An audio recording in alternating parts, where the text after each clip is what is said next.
May I ask you to take your seat, please? We are going to start the session. Thank you.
Distinguished delegate, Excellent, President Mayara is joining us.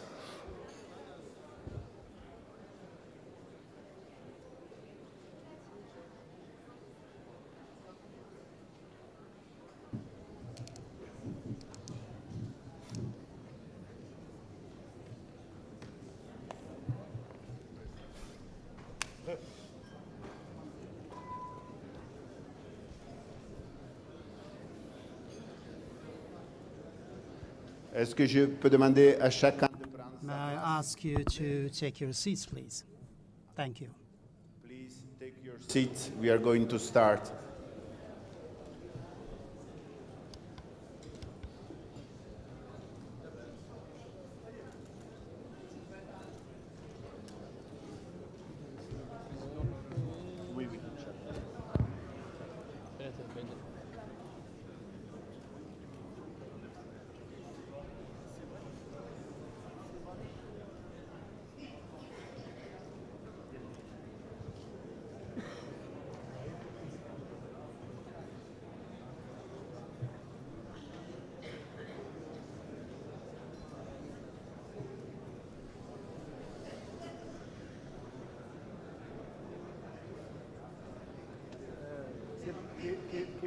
Qui va s'asseoir ici?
Excellencies, ladies and gentlemen, we are going to start.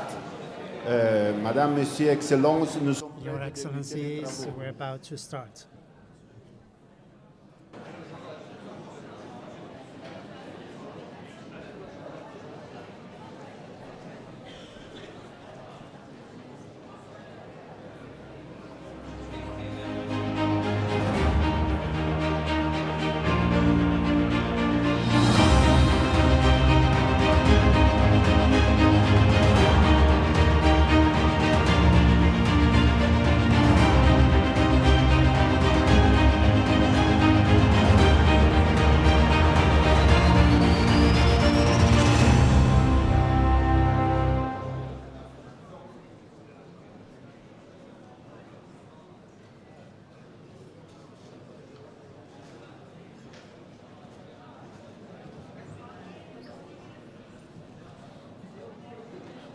We have a video.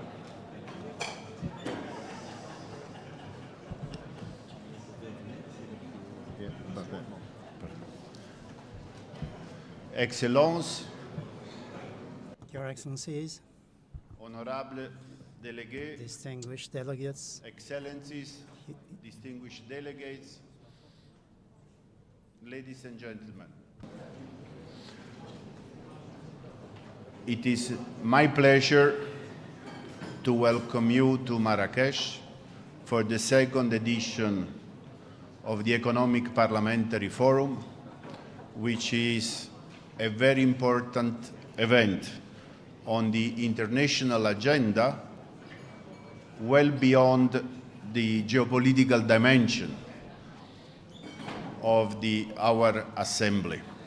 And I am extremely grateful to His Excellency President Mayara, President of the Chamber of Conseillers of Morocco, here representing also the Parliament of Morocco, and President of the Parliamentary Assembly of the Mediterranean, for generously hosting us today.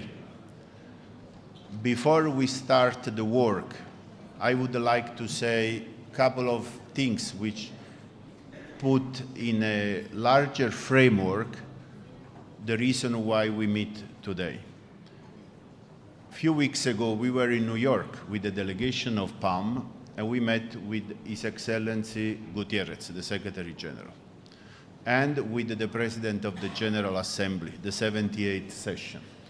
And both of them highlighted to PAM the importance of the Summit for the Future, which Secretary General is going to host in New York on the 22-23 of September. And they requested the support of PAM.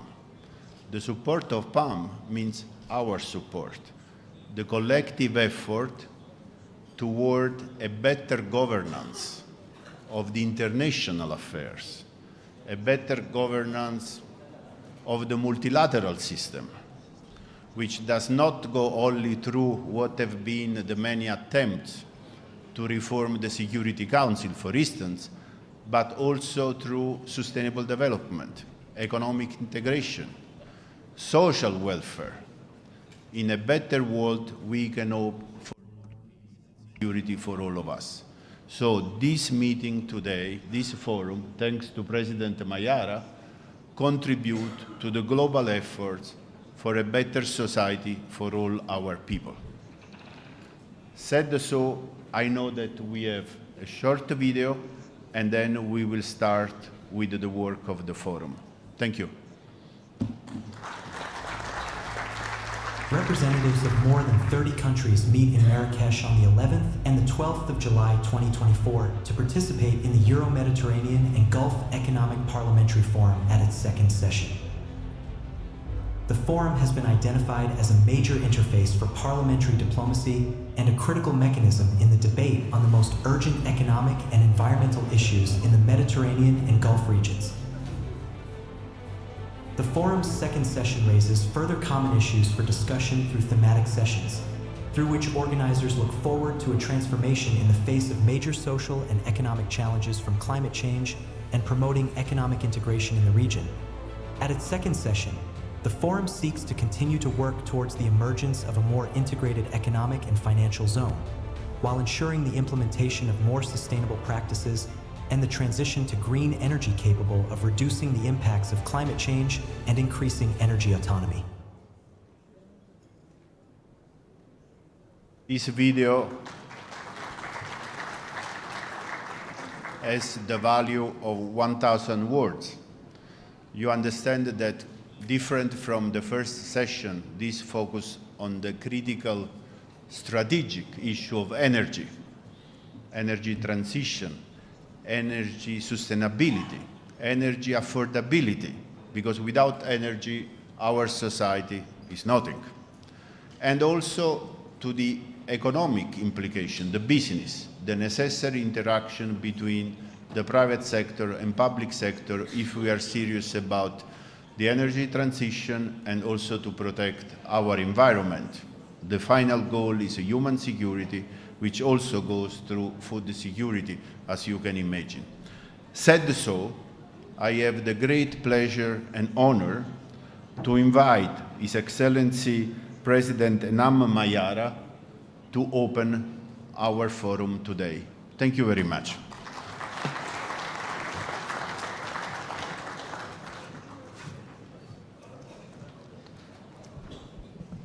Bismillah ar-Rahman ar-Rahim. In the name of God, most gracious, most merciful, may peace and blessings be upon the Prophet, his kith and kin.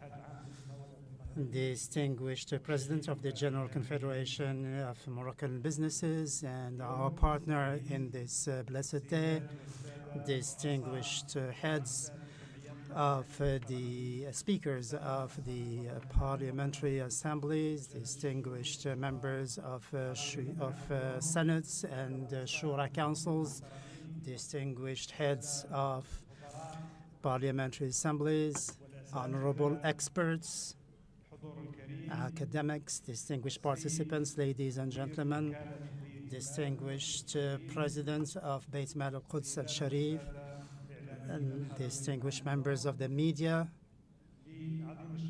who are present with us today. It gives me great pleasure as Speaker of the House of Councillors and of the PAM to welcome you all to the city of Marrakech, the land of meeting and cultural interaction, for this second edition of the Marrakech Economic Parliamentary Forum for the Euro-Mediterranean region and the Gulf, which is held this year under the high patronage of His Majesty King Mohammed VI. May God assist him.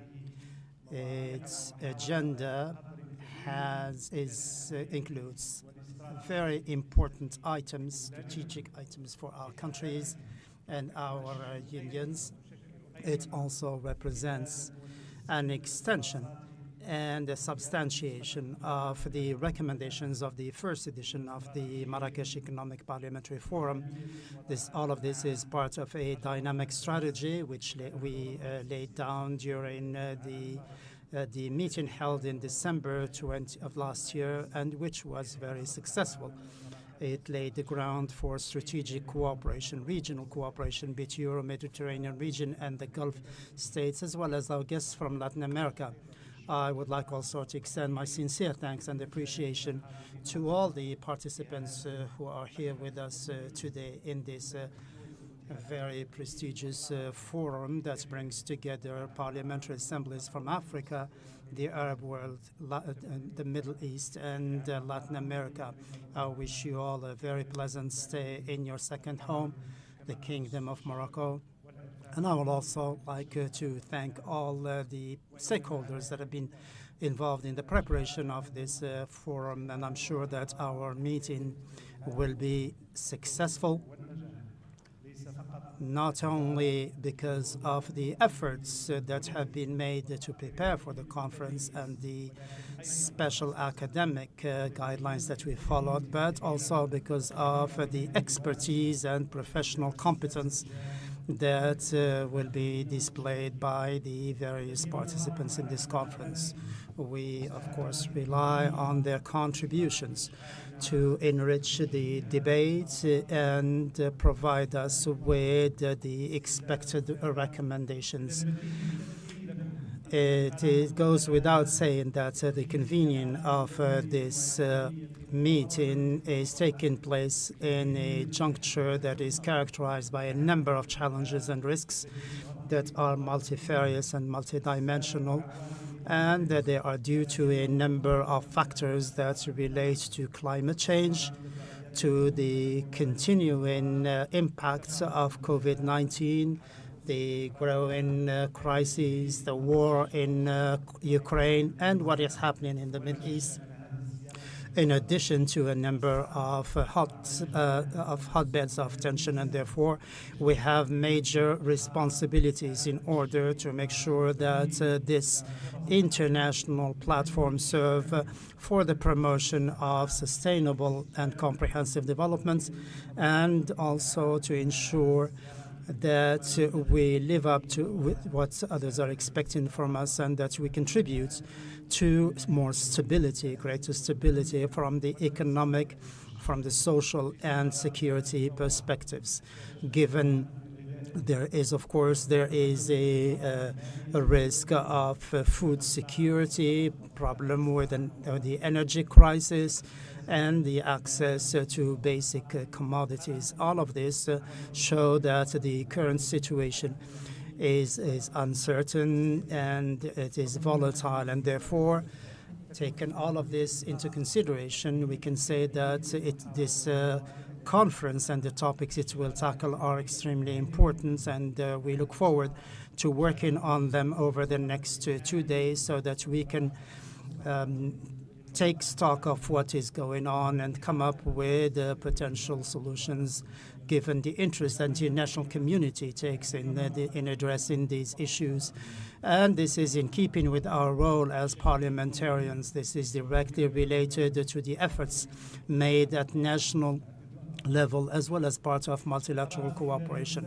Ladies and gentlemen, my country, the Kingdom of Morocco, which is an active actor in the Mediterranean and the interconnections we have with Latin America, are fully consistent with the policy advocated by His Majesty King Mohammed VI.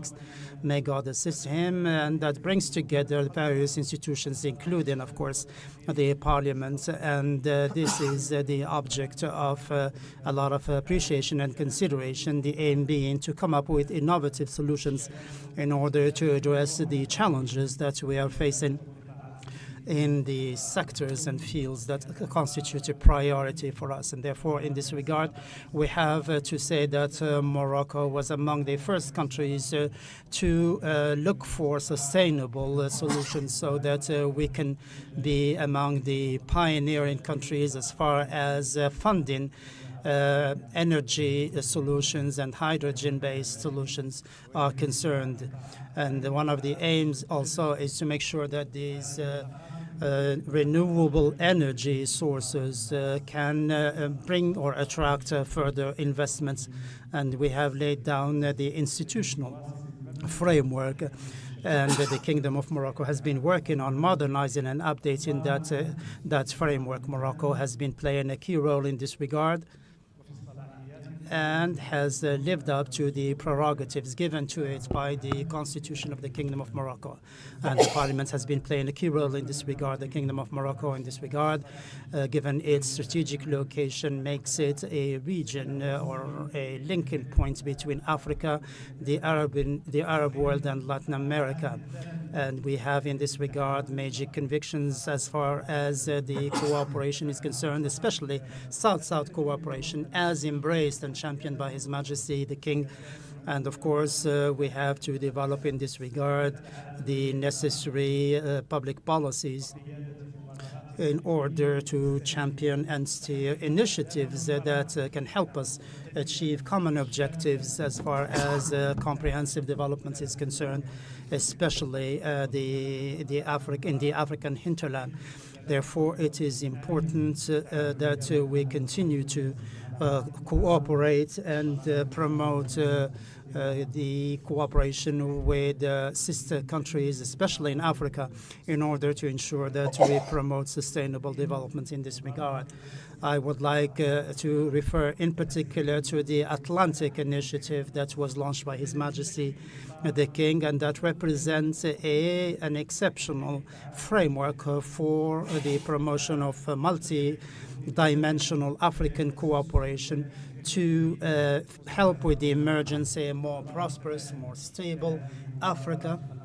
And in addition to these pioneer initiatives, we have major cooperation programs involving Africa and the Gulf states, with which we have permanent and innovative cooperation covering several sectors. In this regard, I would like to refer to the progress made in the relationship between Morocco and Latin America, especially at parliamentary level. The Moroccan Parliament has a special position and status in the parliamentary assemblies in that region. Ladies and gentlemen, one of the key or the highlights of this forum, and that gives us an added value, is the award of excellency that is provided by PAM to the Beit Mal Al-Quds Al-Sharif, which is the executive arm of the Al-Quds Committee, which is chaired by His Majesty King Mohammed VI, in recognition of the commendable work done by Beit Mal Al-Quds to promote humanitarian action and concrete assistance that is provided to promote and support the Palestinian cause, in which the Moroccan diplomacy, with the stewardship of His Majesty the King, is playing a pioneering role that is recognized by everyone. This is an opportunity to recall also all that Morocco has been doing to promote and build bridges of cooperation between the Euro-Mediterranean region stakeholders and to promote the living together as well as solidarity and cooperation. We express our deep concern given the continuing war on Gaza that has led to the killing of thousands of people, and this has had an impact on human dignity and development in the region. We shall also be inaugurating the observatory of the PAM for South-South cooperation, in cooperation between the PAM and the African stakeholders concerned in order to promote South-South cooperation in keeping with the recommendation of the meeting held in Rabat in 2024. We hope that this observatory will be an efficient platform that will help us contribute to come up with solutions that can help us promote and develop the efficiency of the parliamentary institutions in all the regions concerned. The COVID-19 crisis and the geostrategic issues and the impact of climate change mean that we have to pool our efforts in order to address all of the repercussions of their crises. And I'm sure that the countries of the South are suffering the most because of the lack of the financial resources and the flexible budgetary plans in order to address these issues and ensure the future of their populations. One of the tasks of the PAM is also to highlight the key roles played by women in decision-making and the political participation of women. There will be a presentation during this forum on the activities that will be presented by the Women's Forum during the 2021-2023 meeting, and also address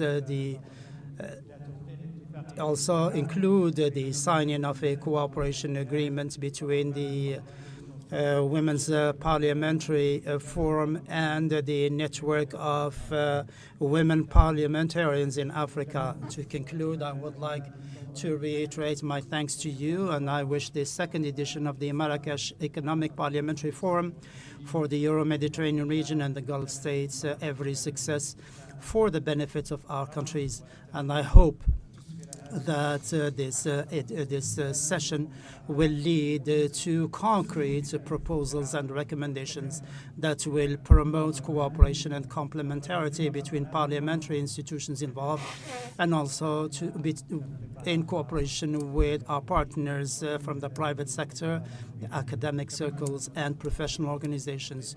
We also hope that these recommendations will constitute a roadmap towards a more prosperous future in our region and promote the role of PAM as far as the international cooperation is concerned. Once again, welcome to you all to the Kingdom of Morocco. Thank you very much for your kind attention.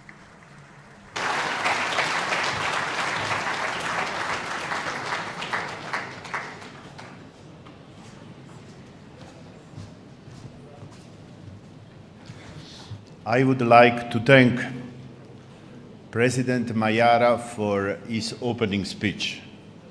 You have seen a vision at 360 degrees projected to the future, where the countries which are represented here today are the key actors.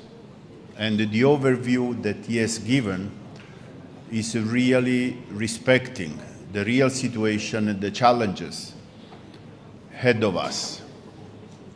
Now we proceed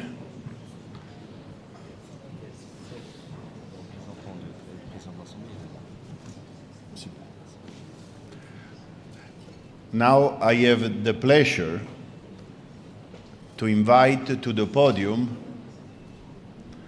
His Excellency Mohamed Sibari, who is the first Vice President of the House of Representatives of Morocco.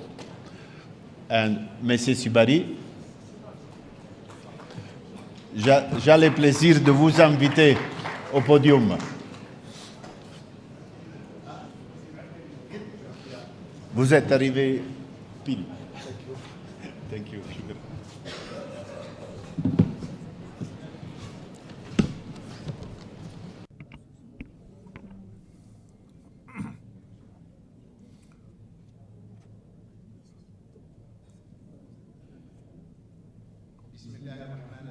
In the name of Allah, most merciful, most clement, Mr. Speaker of the House of Councillors, President of the PAM, dear Miara, dear presidents and speakers of the parliaments and multilateral organizations, ladies and gentlemen in charge of international organizations and regional organizations, with due respect to your titles and headings. Ladies and gentlemen, on behalf of the Moroccan Parliament, the House of Representatives, it's my pleasure to be participating in the opening session of the proceedings of the Parliamentary Economic Forum for the Marrakech Economic Forum for the Euro-Mediterranean Gulf region. I'd like to thank Mr. Miara for inviting us to this edition that will certainly be a platform for rich dialogue around very timely issues in the present international and global context, and especially for the Euro-Mediterranean region and the Gulf region. This forum comes at a very special international and regional context, characterized, unfortunately, by the exacerbation of conflicts and tensions in the region, and by the large extension of these conflicts with all the entailing fallout economically, socially, and environmentally and politically. The war in Gaza and the killings and the displacement targeting civilian population are only an unavoidable result of historical injustice and colonization that the Palestinian people have been subjected to for over 76 years, with no political prospects of this tension in the Middle East, and without any effective and efficient intervention by the international community. So, for that matter, this dispute in the Middle East will remain a place of tension in the region and for the surrounding areas, and will be an impediment to joint development that we all look forward to. And this cycle of violence will always be undermining all the hopes that we've been cherishing in these regions for peaceful cohabitation, coexistence.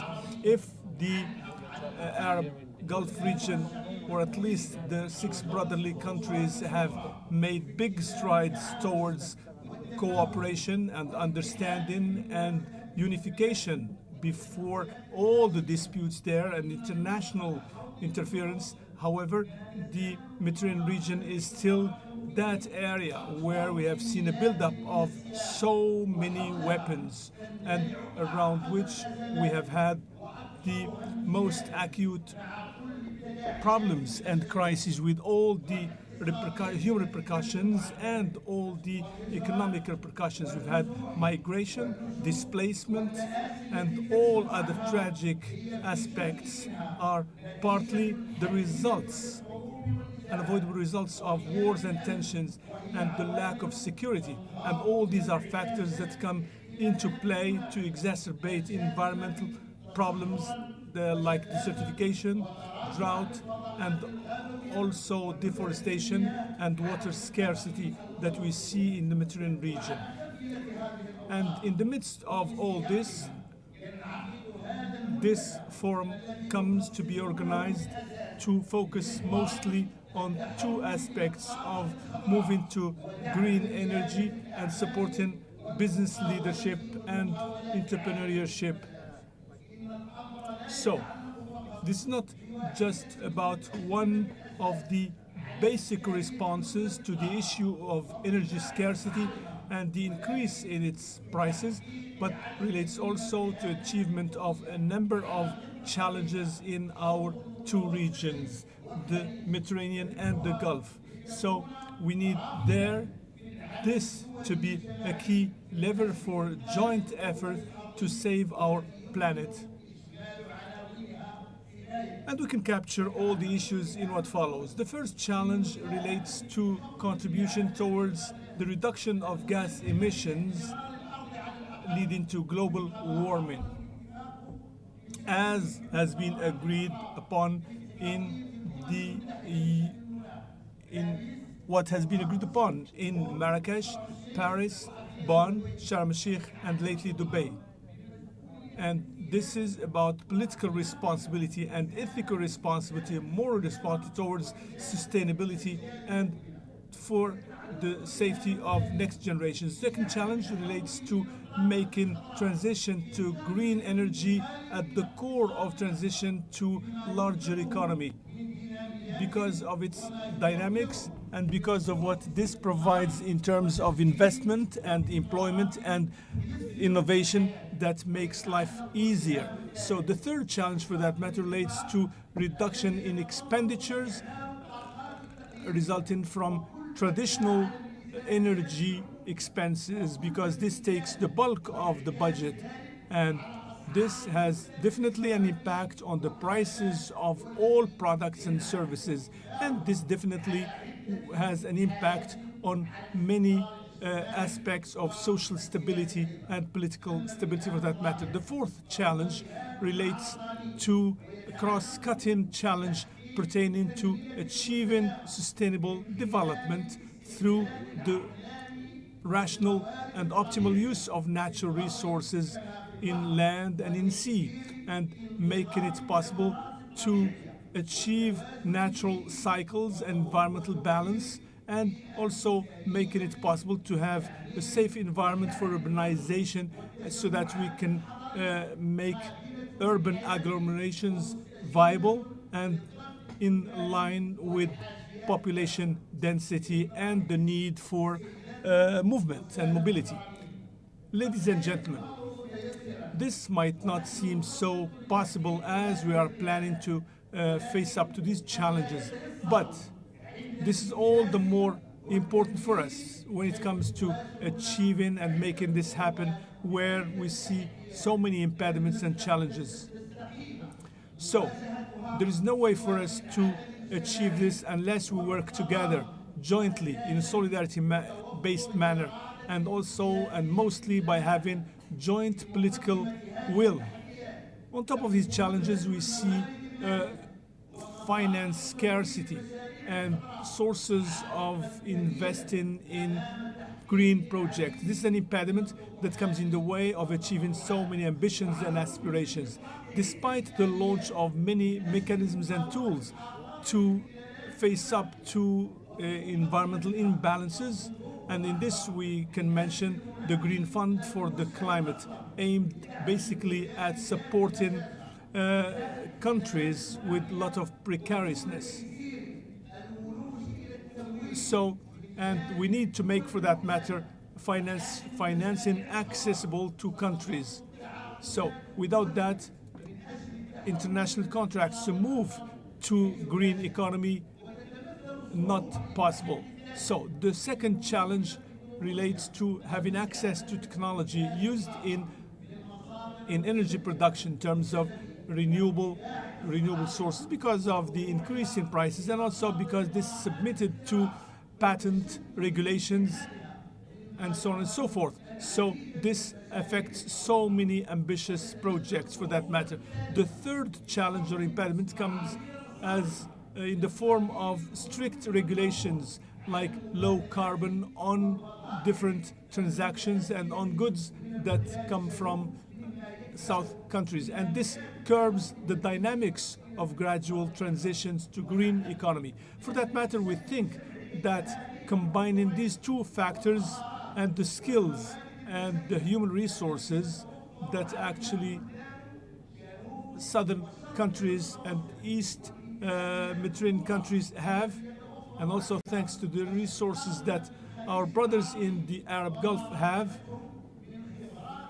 and thanks to their expertise in energy, this can lead to a coalition, regional coalition for green economy. And this urges the setting up of more enterprises and companies, which facilitates the launch of mega projects that can generate income and employment opportunities, and also that can save the environment. It all comes down at the end of the day to using solidarity between countries and peoples and sharing prosperity and well-being and technology yields and sharing wealth. So this is, as I said, incumbent on peace, stability, and building trust and moving towards building global collective peace and security. We all understand that the way to peace and to security, development, and cohabitation, coexistence is dependent on making it possible for people to use their land and to benefit from peace. So they can all use their land in full integral manner. Ladies and gentlemen, the Kingdom of Morocco that is hosting this meeting today is so proud of its achievement in terms of renewable energies from renewable sources, solar, wind energies, where all the achievements and projects actually that have been achieved in different regions of Morocco testify to the determination of Morocco to face up to different imbalances in the environment. And this testifies to our determination to actually face up all the loopholes, and we are determined to make sure that we become a key player internationally in green hydrogen. So these projects are becoming credible because they are planned and achieved based on the leadership and the instructions of His Majesty the King Mohammed VI, may God assist him. On the other hand, agricultural projects that have been achieved in Morocco thanks to the various strategies in Morocco testify to the determination of Morocco and the commitment of Morocco to actually continue participating in food security internationally. As you know, our country, through these plans, is open to different and various partnerships that we've been able to weave with our brotherly countries in the Gulf and other friendly countries in Europe.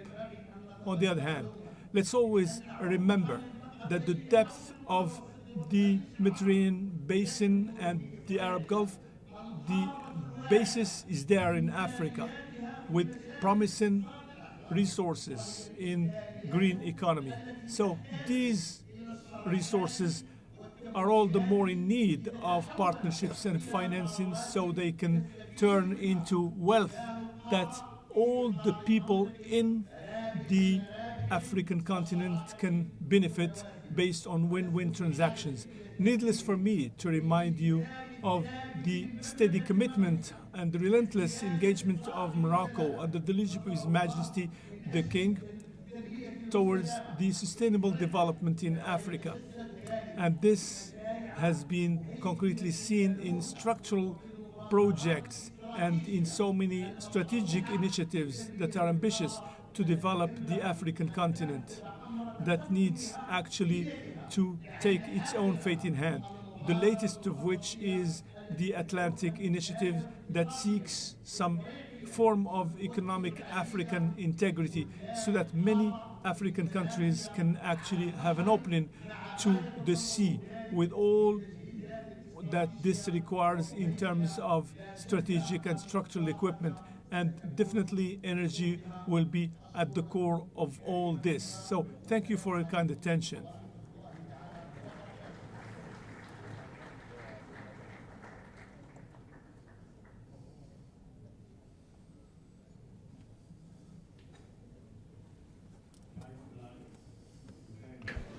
His Excellency President Sibari for his word. There is no development without peace, and there is no peace without development. And this is something to which all of us are committed. Said so, I would like now to give the floor to a key partner in this forum today, et j'ai le plaisir d'inviter au podium Son Excellence Monsieur Shakib Ali, the President of the General Confederation of the Enterprises of Morocco. Excellences,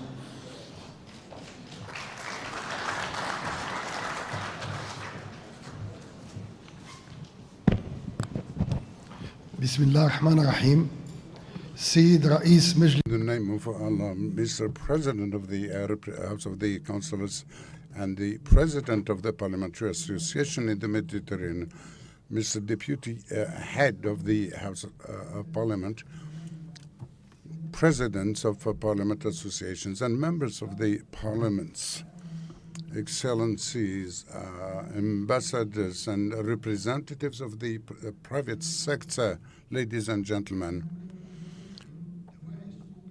I'm very happy to represent the private sector in Morocco in the inaugurations of this second of the Forum of the Mediterranean Economy and the countries of the Gulf. First, I would like to welcome all our guests in their second country, Morocco. I would like also, on behalf of the CGM, to express our pride that this forum is taking place in Marrakech, and I would like to congratulate the House of Councillors in the Kingdom of Morocco, led by Neema Mayara, for organizing this very important event, which will make it possible for us to study and think together about means to face the main and major challenges now and in the future, as well as the opportunities to change these challenges into incentives. Like other countries, the Gulf and the Mediterranean are impacted by these changes and these crises in the world in the last 4 years, which shed light on the weakness of the economies and has shown the need to reinforce cooperation and synergy as well as economic and partnerships. In fact, even if our region enjoys economic possibilities, it faces, however, many challenges that keep increasing, the most important of which is the climate change and also the digital transition. These are common challenges that require a collective response. We have to reinforce our efforts to combat the climate change and reduce its impact on our economies and societies, and also participate in the success of the energy transition, and also invest in clean energy and exchange experiences and expertise, and invest in research and development, and reinforce our partnership between the private sector and the public sector to implement projects of green energy. Morocco is one of the countries that does not have gas or oil resources. However, it is committed to the policy of green energy and renewable energies and wants to achieve 52% of clean energy in its energy mix by 2030. Next to the challenges we have mentioned, the digital transition is another challenge, but also another opportunity. The world today sees tensions, digital tensions everywhere, and this transition requires an infrastructure that is digital, as well as the rehabilitation of human resources to accompany these changes. And also, and also support the companies through finance, reinforcing economic cooperation between our countries, taking into consideration the complementarity, is also a necessity, a pressing necessity to face the food insecurity through new partnership in the agriculture domain and exchange of technology and expertise, as well as investment to develop agriculture and also recycle water. Ladies and gentlemen, Morocco has a strategic place between Africa and the Arab world and plays a very important role in the Mediterranean Sea because of its geographical situation and position. We are the major economic partner of the EU, and the series of values between us are integrated and complementary. That's why the CGM works on getting the voice of the Moroccan enterprises to the European institutions through its office in Brussels. We also work with our partner business world, the representative of the private sector in Europe, to encourage this partnership between Morocco and the EU so that it becomes more effective and takes into consideration the economic changes in our country during the last 2 decades under the leadership of His Majesty the King. May God glorify him, as well as the challenges and opportunities for digital and energy transitions. As I mentioned, Morocco witnesses a positive dynamic that makes of it a destination of investments that is exceptional because of the advance and the progress in infrastructure and the strategies, sectoral strategies, as well as the environment of business and human resources according to the vision of our King, His Majesty Mohammed VI. May God glorify him. Morocco, organizing the 2030 World Cup, opens opportunities, diverse opportunities, especially that the kingdom has now a new law for investment, as well as the Mohammed VI Fund that support Moroccan investors and foreign investors to achieve their projects through financial incentives. Ladies and gentlemen, through the continuous dialogue between the different forces as well and the government, we can encourage the capacities and build a real economic environment. Morocco is committed and is ready, much more than ever before, to reinforce its commitment in this series of world values in an innovative way. We want to achieve this working with our partners with whom we share the same values and the same method of thinking. Yes, we are strong. Thank you very much indeed for your attention, and I wish you interesting discussions and great success. Thank you very much.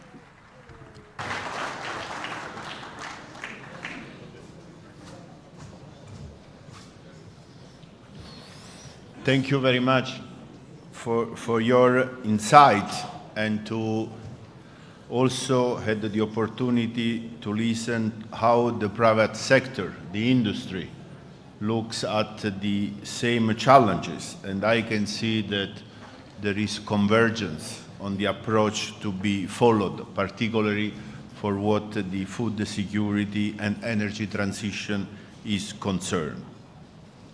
Now I have the pleasure to invite to the podium the first of our foreign dignitaries, and I have the pleasure to call here next to me His Excellency the Speaker of the House of Representatives of Bosnia and Herzegovina.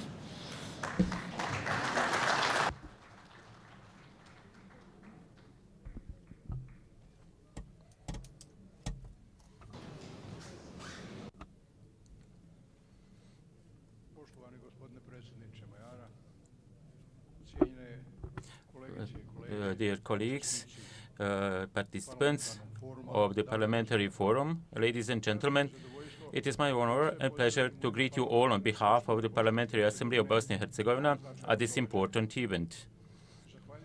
I would like to thank the Parliamentary Assembly of the Mediterranean for the invitation and the occasion to participate in discussions that will, I'm sure, shape the future of our region. Today we have gathered to discuss two key topics: the relationship between ensuring energy supply and transitioning to green energy, as well as supporting entrepreneurship and small and medium-sized enterprises in this process. These topics are of great importance for our shared future and economic development, and I find it very convenient for legislators to come together in one place to discuss and offer solutions to such significant challenges. Ensuring energy supply and transition to green energy is of vital importance for our region. Considering the current global challenges, it has become necessary to turn to sustainable energy sources. Our region has huge potential for developing renewable energy sources, including solar and wind power plants, and I personally believe that much more attention should be dedicated to this. It is of utmost importance that the Mediterranean region recognizes and dedicates special attention to systematic investment in green energy. Through various projects, it is necessary to work on diversifying energy sources and reducing dependence on fossil fuels. However, this transition is not simple and requires significant investments, technological innovations, and international cooperation. For all these reasons, I believe it is very important that we have key stakeholders here today who are involved in creating legislation in the Mediterranean region. I take this opportunity to invite all present here to work together on creating regional strategies that will support the green transition. Through joint efforts, we can ensure a stable energy supply and reduce negative impacts on the environment, thereby leaving a healthier, cleaner, and ultimately better world for future generations. In Bosnia and Herzegovina, we have been working on renewable energy sources for several years. Wind and solar parks have been built, although not sufficiently. The initiative and opportunities exist, but the lack of funds prevents us from making significant steps forward in this field. When it comes to supporting entrepreneurship and small and medium-sized enterprises, SMEs, we are constating that they are backbone of our economy and play a key role in economic growth, innovation, and employment. In the process of transitioning to green energy, small and medium-sized enterprises can be drivers of change by introducing new technologies and sustainable business practices. The Mediterranean region should take all possible steps to support small and medium-sized enterprises through various subsidy programs, education, and access to different sources of financing to ensure the best possible business environment that will enable small and medium-sized enterprises to grow and develop. However, such an effort requires a systematic and regional approach to ensure that small and medium-sized enterprises have access to the resources, markets, and information they need for success. This forum represents an excellent platform for exchanging ideas and best practices, as well as building networks that will support SMEs throughout the region in the future.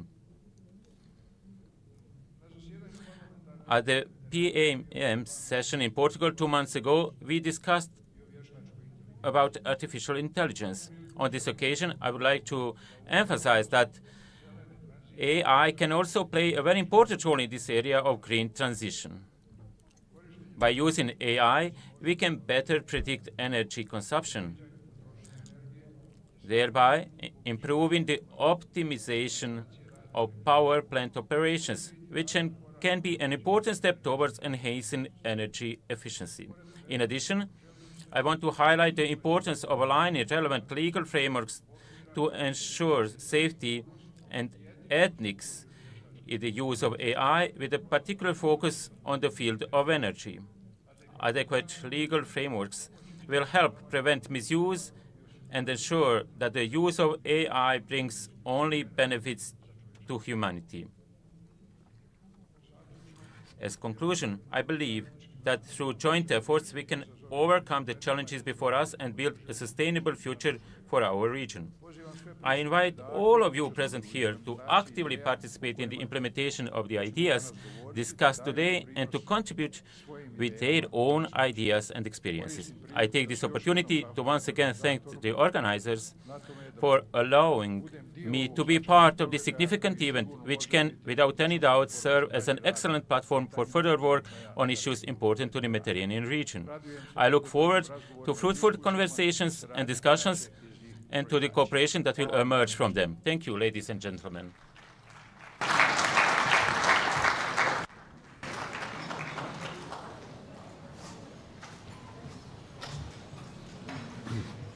I would like to thank President Radmanovic for recalling the global effort, the key role of the Balkans, but also he referred to the discussion in Braga at our plenary session a few months ago, and the importance of how to deal with the artificial intelligence and innovative technologies. And maybe just for you who come to a PAM meeting for the first time, you know that we are very engaged in studying the legislative, regulatory application of the artificial intelligence, and then in particular, together with the UN Security Council, we are conducting a research through our center about the malicious application of artificial intelligence by criminal groups and terrorist organizations, as well as their implication on a number of different cases. This report will be presented to the Security Council next December. And I wish to thank all those countries of PAM which have replied to the questionnaire and help us to advance on this very delicate topic, which evolves every day. And our researchers in the center in San Marino, in the Global Study Center, are literally submerged by the information they find. And imagine that in the UN Security Council, in the CTED, the Counterterrorism Executive Directorate, only one person is responsible for that. So PAM has become a strategic partner of the Security Council to collect the information, digest, analyze, and advance. I close this parenthesis, and I have now the big pleasure to invite here to the podium His Excellency Ahmed bin Salman Al Musalam, the President of the Council of Representatives of Bahrain.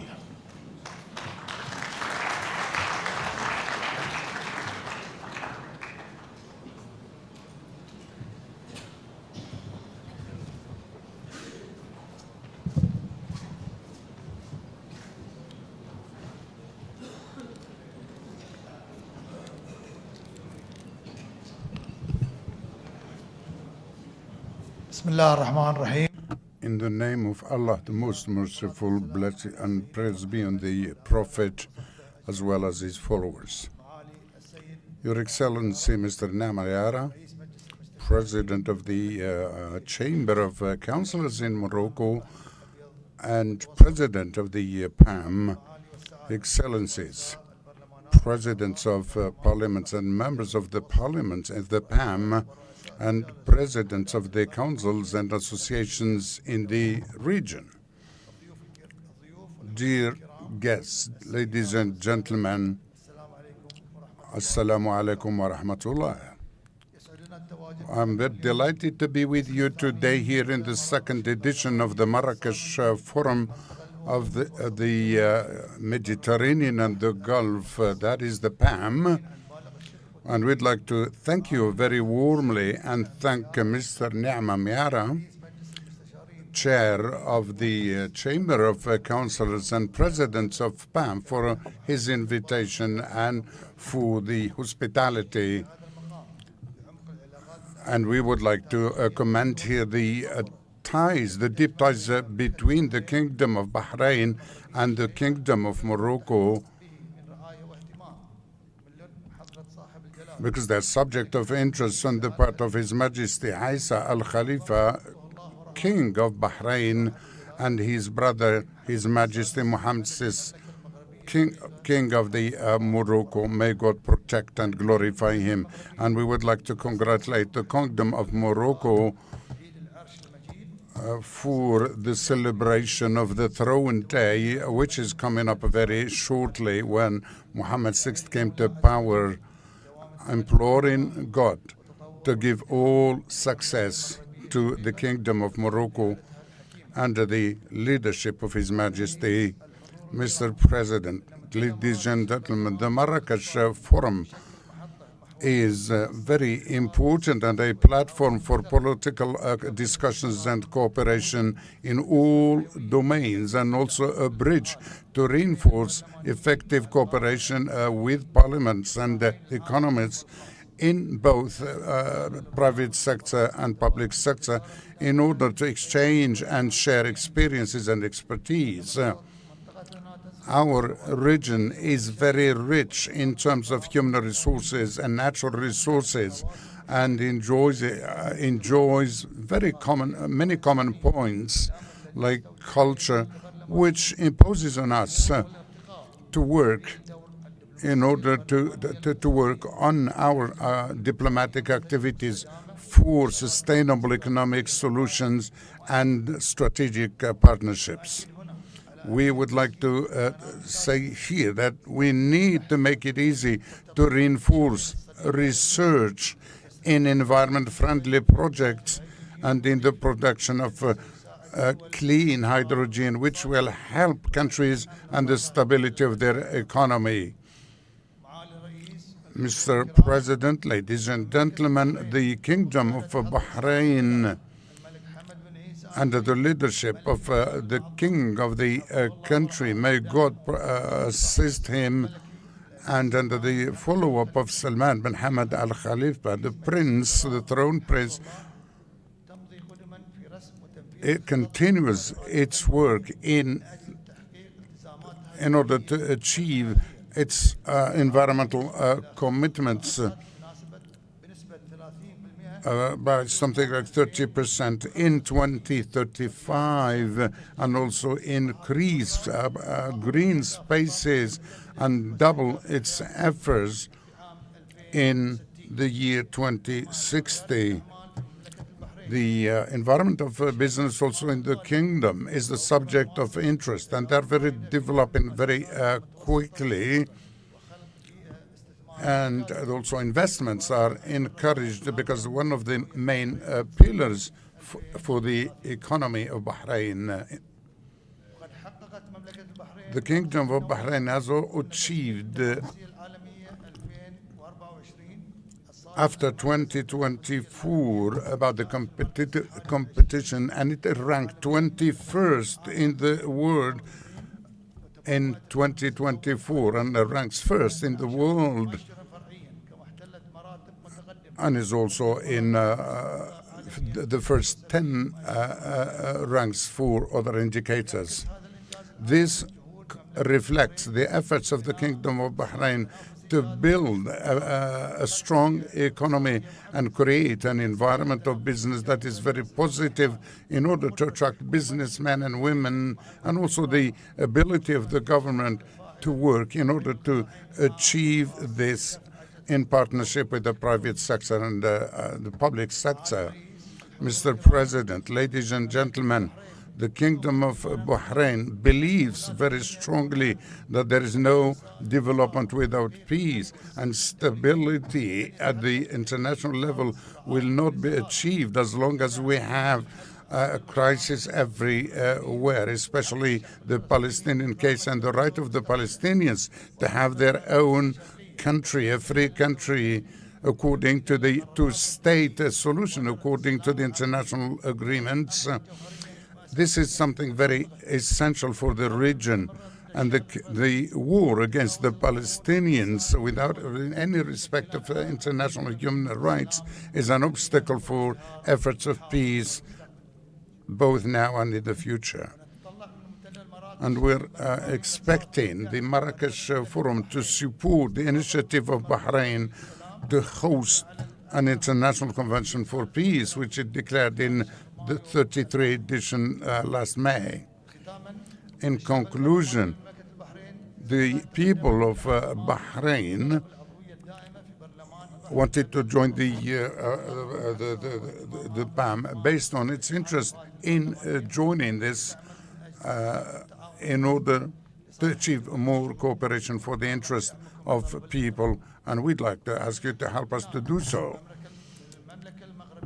We would like to thank the Kingdom of Morocco as well for the organization, the excellent organization of this forum in the Mediterranean and the Gulf, that is the PAM, and we are ready to support the recommendations of the forum, and we wish you great success. Assalamu alaikum wa rahmatullah.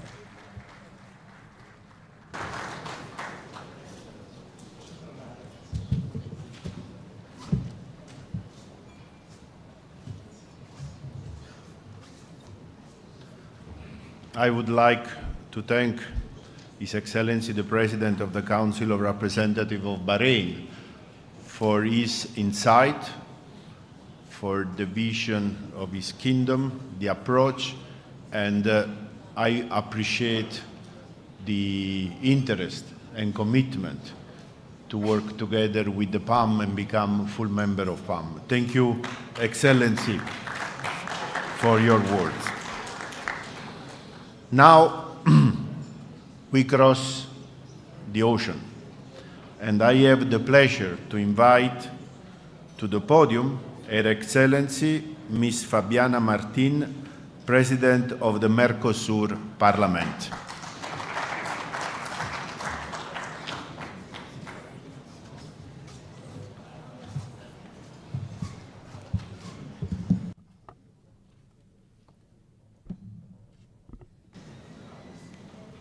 Señoras, señores, distinguidos colegas, honorables invitados, buenos días. Es un honor para mí dirigirme a ustedes en esta solemne ocasión. Quisiera expresar mi más profundo agradecimiento a la Cámara de Consejeros del Reino de Marruecos y al honorable presidente de la Asamblea Parlamentaria del Mediterráneo, a su excelencia el señor Anán Mayara, por la cálida acogida y la excelente organización de este foro. Antes de adentrarme en la formalidad de mi discurso, quiero agradecer a un error de logística de la empresa aérea y la gran colaboración, y por eso hablo de la organización de este foro, de los anfitriones que me permitieron hoy lucir esta característica de la cultura marroquí y que representa también los colores de mi hermano país, la República Argentina. La pandemia y la guerra de Ucrania ha llamado al mundo y especialmente también a esta región a tomar conciencia to take into consideration of what is happening as far as markets are concerned. And this has endangered economic developments, and therefore this has had an impact on our action as far as promoting economic communities that are more resilient so that they can be more sustainable. And I would like to take this opportunity to share with you all of these subjects that we'll address because they are pivotal as far as our interests and concerns are concerned. I would like also to find out more about the needs and prospects in the Mediterranean region and the Gulf region, talk about energy, the economy, digital economy, artificial intelligence, which is playing a key role today in today's world. But it can also have, we have also to take into consideration the hate speech that exists in the world today, and we have to make sure that the use of artificial intelligence can contribute, unfortunately, to the promotion of hate speech. And therefore, We have to ensure that there is economic alliance, and there was a platform that was created in the 1990s, but the environment was quite different. And 2 or 3 days ago, I've taken too many planes. I don't remember exactly if it was 2 or 3 days. There was a meeting of Mercosur head of states, and we addressed the historical record, and the aim was to come up with an initiative that enables us to open up to the world in a more specific and explicit way, and that is why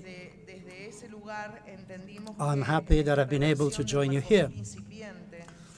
Therefore, we understand that as far as this nascent Mercosur is concerned, this cooperation with Europe and this region is a necessity today.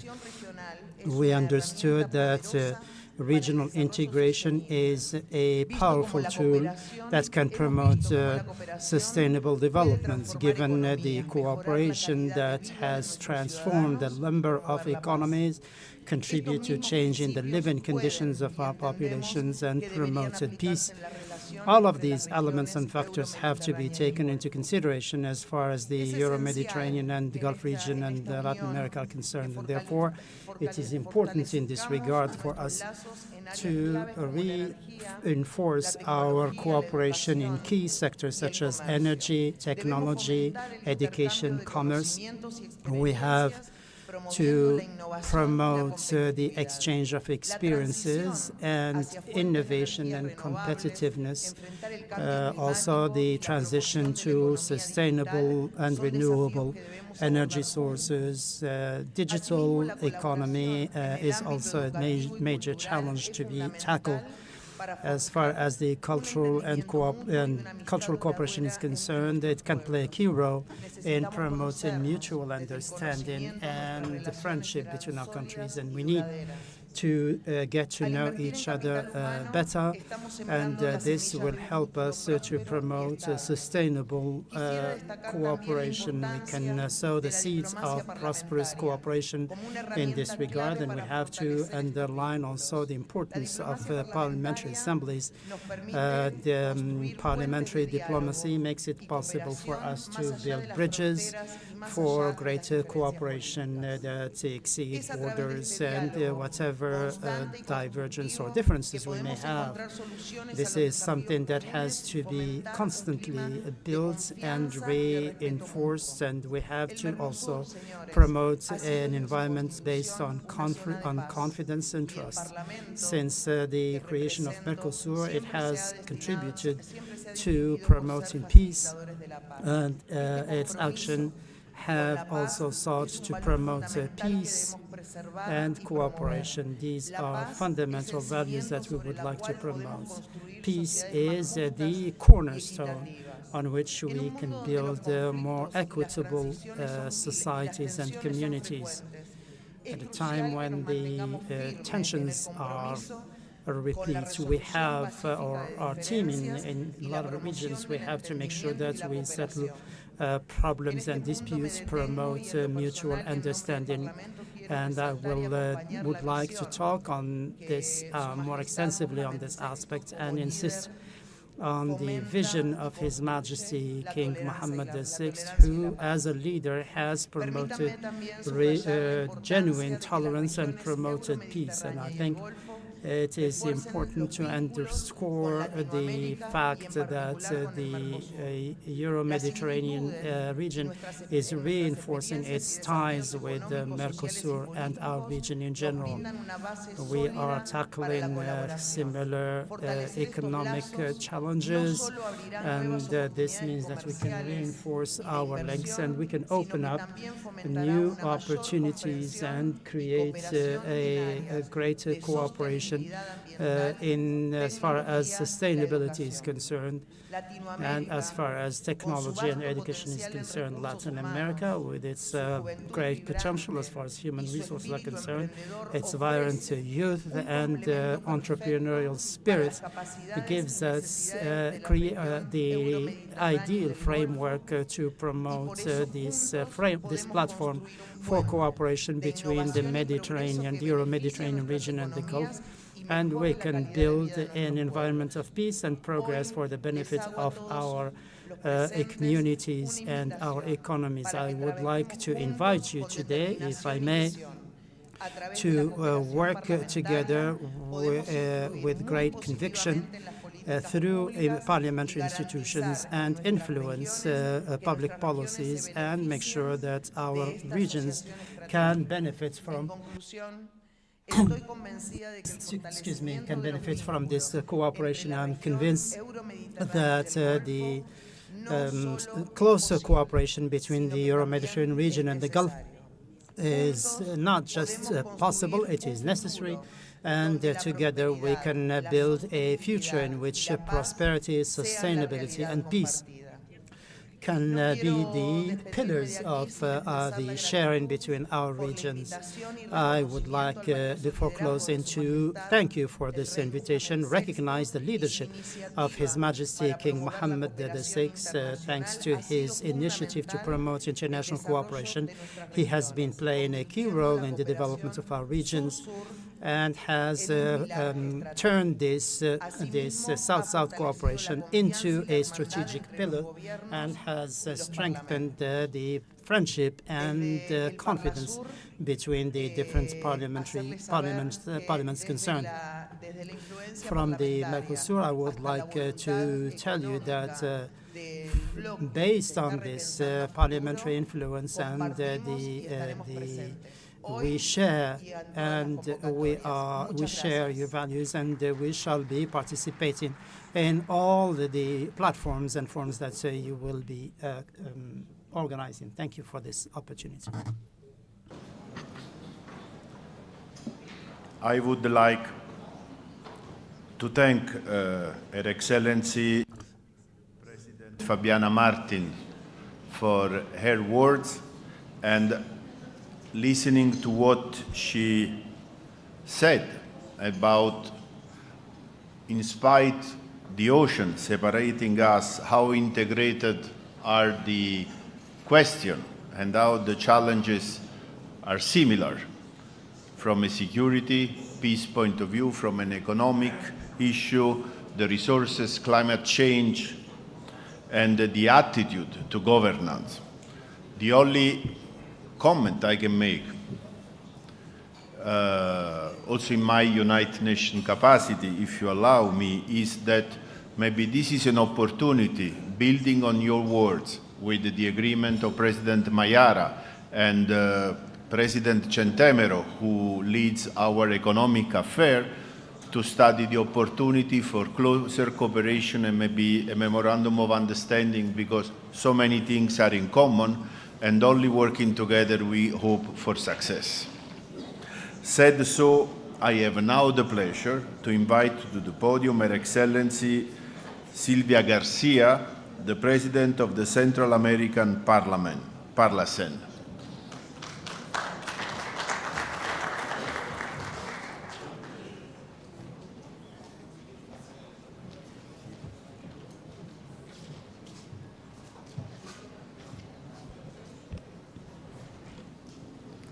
Muy buenos días.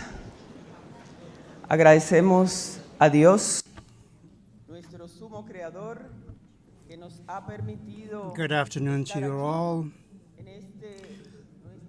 Thanks to God, we have been able to join you today and take part in this conference in the Kingdom of Morocco. Your Excellency, Speaker Enam Mayara of the House of Councillors, President of the PAM,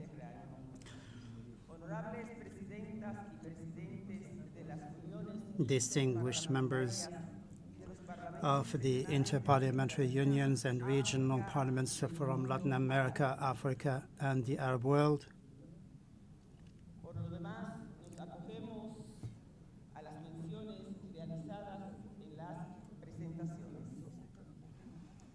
I'd like to greet all the people attending and high officials attending this conference. We are talking to you, and we wish to inform you that we are attending this. There's a delegation attending this conference. And there's a delegation that includes Mrs. Sandra Medieva and Mr. Pedro Alejandro Aribe, who is a member of the Commission in charge of Municipal Affairs in our Parliament. And on behalf of the Assembly and the Parlacen, we would like to thank His Majesty King Mohammed VI, may God assist him, for the high patronage granted to our meeting and for his leadership in South-South cooperation and the Atlantic Initiative launched by His Majesty. We would like also to thank the President of the House of Councillors, Mr. Anam Mayara, for having invited us to take part in this conference and to send our message and our hopes for a successful conference to this major event. I would like to take this opportunity to talk about questions that are particularly important for our regions. It is important to mention in this regard that Morocco seeks to work and on the basis of South-South cooperation, and that is why the Board of Administrators in our Parliamentary Assembly to promote SICA and invited SICA to work together with the stakeholders involved in order to promote South-South cooperation. In this regard, the Parlacen has recalled the fruitful cooperation with the Moroccan Parliament that has led to a number of joint cooperation initiatives. The Parlacen has promoted the work of this forum and sought to promote South-South cooperation as a cross-cutting field in order to promote the work based on the agreement signed by the Ministers of Foreign Affairs, which was signed in 2019 and which called for a feasibility study and for the creation of a South-South Cooperation Fund and a Triangular Cooperation Fund. The future of our region hinges on a number of principles, including a greater projection of our region, a better management, strategic management of international cooperation that would help us assess the best ways to implement South-South cooperation that we yearn for. We also have to look at the different approaches and the impacts they can have so that we can follow the best approach in the interest of our regions. The Central American Parliament has cooperation relations with the Kingdom of Morocco that dates back to 2015. This is a model cooperation that has made it possible to promote and implement initiatives such as the creation of the AFROLAC, the forum, and it has made it possible for us to promote and build a partnership for the exchange of best practices and to identify problems in our region. This made it possible for us to find solutions to the various challenges that we're facing, all of us, based on the respect of sovereignty and the national values of each of the parties concerned. The aim is to promote mutual assistance for all our peoples. We call on parliaments in Latin America to work together for the promotion of South-South cooperation based on the work of our parliamentary assemblies. The Kingdom of Morocco and its parliament has been a key player within the Central American Parliament. We have benefited from its political support, and since it joined as it has actively supported us, particularly within the framework of the Forum on Climate Change. And more recently, we have benefited from the support and active participation of Morocco in the Women's Parliamentary Assembly of the Latin America and the Caribbean, which was held in June in the Republic of Guatemala. We wish to inform you that we shall be holding a forum of migrants, and this is one of the concerns of the Central American parliaments, given that this has a major impact on our region. And we have asked that through our ambassadors that the Kingdom of Morocco supports us in this regard, given its experience and best practices in this regard, since it is a transit and destination country. It is a gateway to Europe from Africa. The question of natural resources, food security, Directorate has been coordinating action for the second webinar on renewable energy. That is taking into consideration the situation prevailing in CICA countries, and this conference will be held in next month of August. As far as the Kingdom of Morocco is concerned, there have been major strides made as far as renewable energy, such as the existence of the largest solar power plant in the world and the use of renewable energy. This contribution will probably be significant, and that is why we asked for the precious support of the Kingdom of Morocco to make sure that they can appoint an expert that will make a presentation on this and share with us the experience of the Kingdom of Morocco. Palestine recognizes and lauds the contribution of Morocco as far as its status as observer in Central American parliaments and its contribution to promoting the process of integration that is going on by supporting Palestine as far as the implementation of its plans and the achievement of its main objective, which is the integration between our peoples. The Kingdom of Morocco has been an unconditional ally in our region, and I want to underscore this. I want to thank the observer parliaments for the support they provide to the Central American Parliament. We recognize the work of our friend Mr. Ahmed Lakhrif, who is a faithful brother of our parliament and to whom we always said that he was a Central American that we have loaned to Morocco.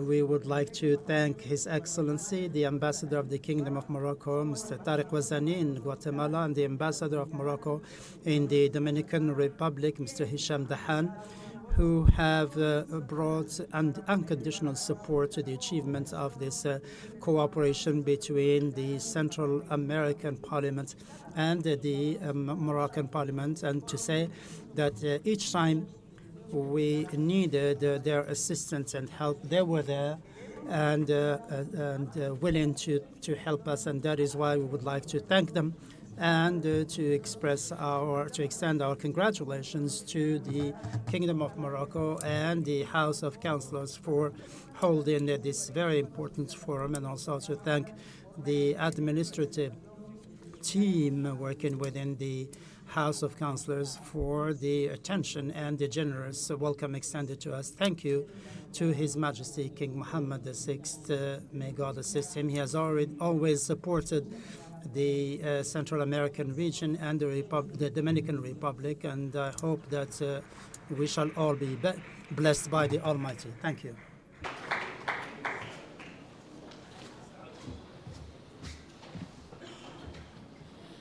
I would like to thank Her Excellency Garcia for her insight and also the idea maybe of the two economic commissions to cooperate closer together, to establish cooperation. Now I have the pleasure to invite to the podium Her Excellency Cristina Reyes Hidalgo, President of the Andean Parliament, Parlandino.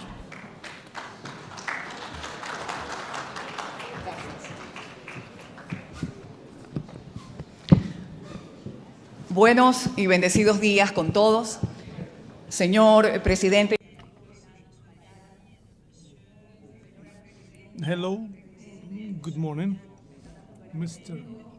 Speaker of the House, dear colleagues coming from different parts of the world, special guests, dear media people. So before talking to you about our topic here, I'd like to thank you. I'd like to extend our thanks to His Majesty the King for his high patronage.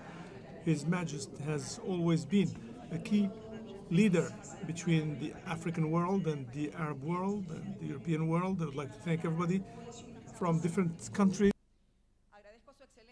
coming here to address these issues, bringing us together. I would like also to thank His Excellency Mr. Mayer, Speaker of the House, because he's been playing the role of a leader to have this vision. He's been calling upon us all. And here we're talking about leaders from different parts.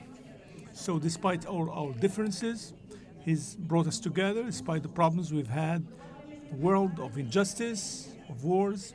But despite all our differences, the fact of having a joint global vision, just vision, centered on human being is so important.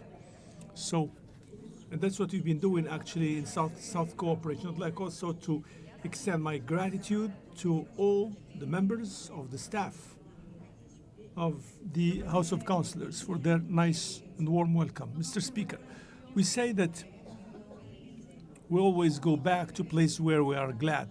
So that's why we come back to Morocco with so much warmth, to Marrakech with historical vision, historical architecture, marble city. You've shown that, your resilience in the days of earthquake. That's why artists love this city, because that shows all the inventions of the world. So this is also trade engine with so much charm, inspiring all entrepreneurs, men and women, to dream. I'm coming from Ecuador, which is in the heart of the world, and I represent peoples of Ecuador, Peru. So we share so much history with different initiatives for cooperation. Morocco has been an observer in our parliament. That's why we have so many initiatives, especially in the economic world. So we need to reinforce our bilateral trade and sharing knowledge. We need to share in so many key areas to develop humanity, like renewable energy in areas like renewables, agriculture, where Morocco is actually a leader. We definitely have talked about many concepts that are the same. I might be repetitive here. I might mention again so many issues. So we are now in an era of artificial intelligence, bringing in revolution to our economies and societies, and also bringing revolution in our lives. Technology has been offering immense possibilities, but it also showcases the key challenges that we need to face up to. Some say that so many opportunities of employment can be deleted and replaced by AI. But we talked about that earlier, Industrial Revolution, but we need technology actually to reduce gaps of poverty and inequalities. For that matter, I agree with the President of Mercosur said about social media that can actually endanger politically our countries, the European Union. That's why they have taken the initiative of regulating AI by balancing technological progress and human and people's rights. We need AI. It's crucial for our economy and competitiveness in our countries. But what really matters is not to just develop ourselves, but we need to know how we can do that and why we wish to do that. Everything in life is based on energy. Energy is crucial, creative. It helps produce this spiritual energy, artistic and so on. So we need also energy to produce. And countries are in need of energy to produce. But we cannot do that with fossil energies because we need to reduce actually carbon footprint. So we are opting for energy transition. Despite all the breakthroughs and progress, many millions of people don't have access to electricity. And this challenge is all leads us to create some resilient infrastructure to have more energy efficiency. So this is about a key opportunity for companies, especially for SMEs. Why? Because we can work in this direction. We definitely have solar and wind energy, but we can have regulatory frameworks that are necessary to facilitate this transition and shift, especially for vulnerable sectors that are in need of increasing productivity. Ecuador is a country that has got so many large spaces of energy production. It's a country where we've had so many breakdowns. We had blackouts, so we need to diversify our energy sources. So SMEs play a key role through the development and production of solar panels and batteries, and for storage energy, for maintenance and so on, interconnectivity.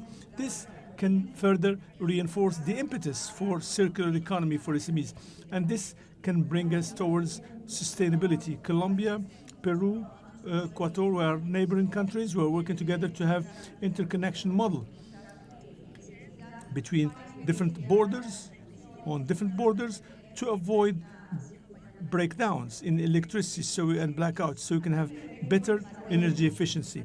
And here I can say that Morocco has been making big strides as a leader in the region. So it's very interesting to say that in 2023, new energies accounted for 43 countries, 43%.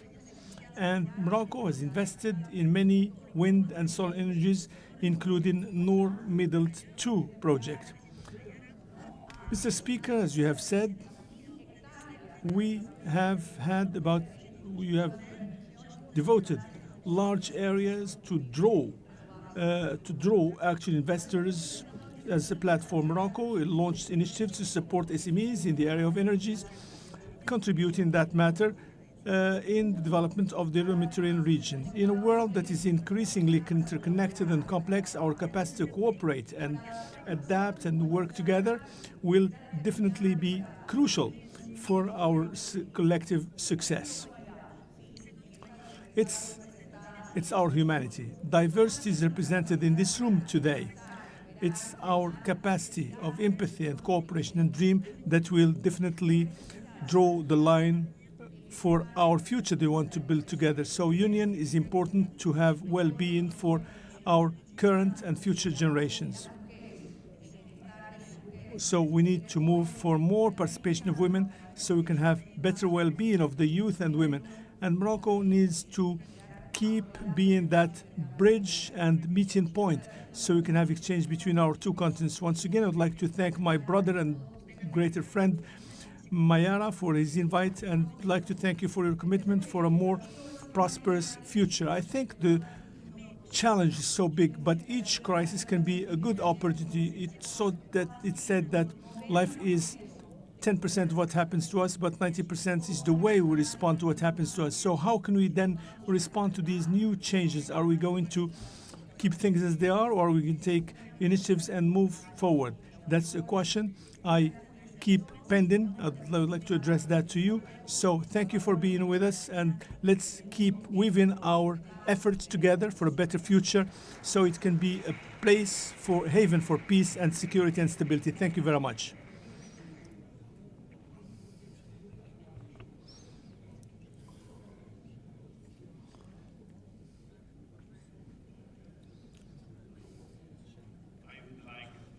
Her Excellency, Madame Cristina Hidalgo, for her words. And I would like to recall something. She was speaking about the integration of the electricity, power transmission in a region.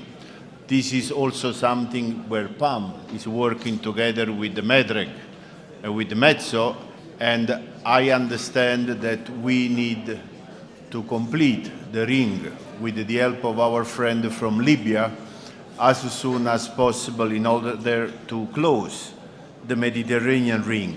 Also speaking about Ecuador, and Quito, maybe something that very few people know, but PAM carried out a special mission in Quito at the request of the UN Secretary General for a bilateral meeting with the delegation of Syria.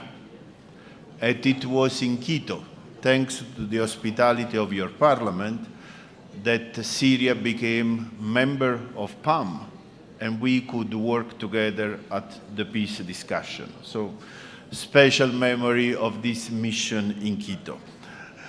Said so, I have now the pleasure to give the floor to His Excellency Luis Redondo, Vice President pro tempore of the Forum of the Presidents of the Legislative Power of Central America, the Caribbean, and Mexico, FOPREL, and President of the National Congress of Honduras.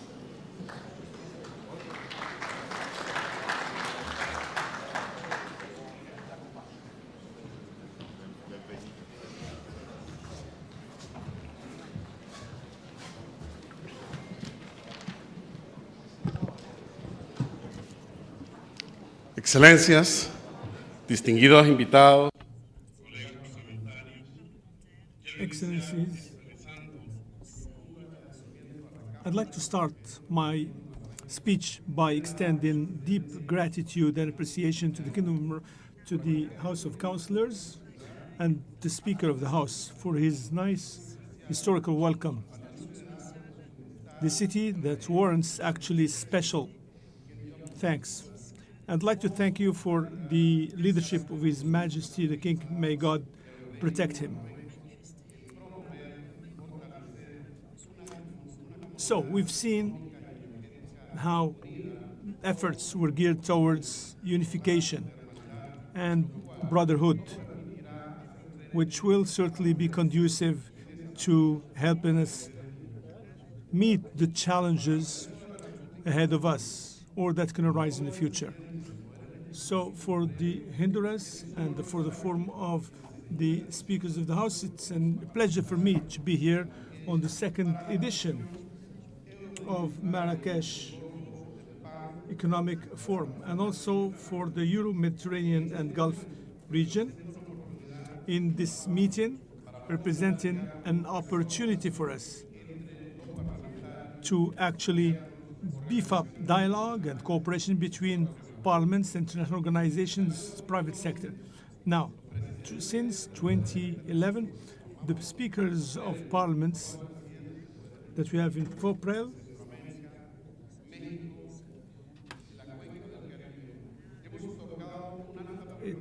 the Forum of Presidents of Legislative Powers in Central America and Caribbean, we've been promoting these cooperations. So our vision has been so clear, building strong bridges between our nations to address the common challenges that we've been encountering. In this regard, we have taken key actions up front, including the setting up of inter-parliamentary committees. We have set up ad hoc committees for specific crucial issues. These committees are meeting spaces where we can discuss and come up with concrete solutions and concrete topics also. So we'll talk about mitigation and adaptation to climate change, as well as governance of our natural resources that are so valuable, and also the design of leadership measures. We have come up with laws that can go beyond borders to focus on mitigation of climate change, but also the promotion of sustainable development of our resources and our employment, including initiatives relating to the use of renewable energies.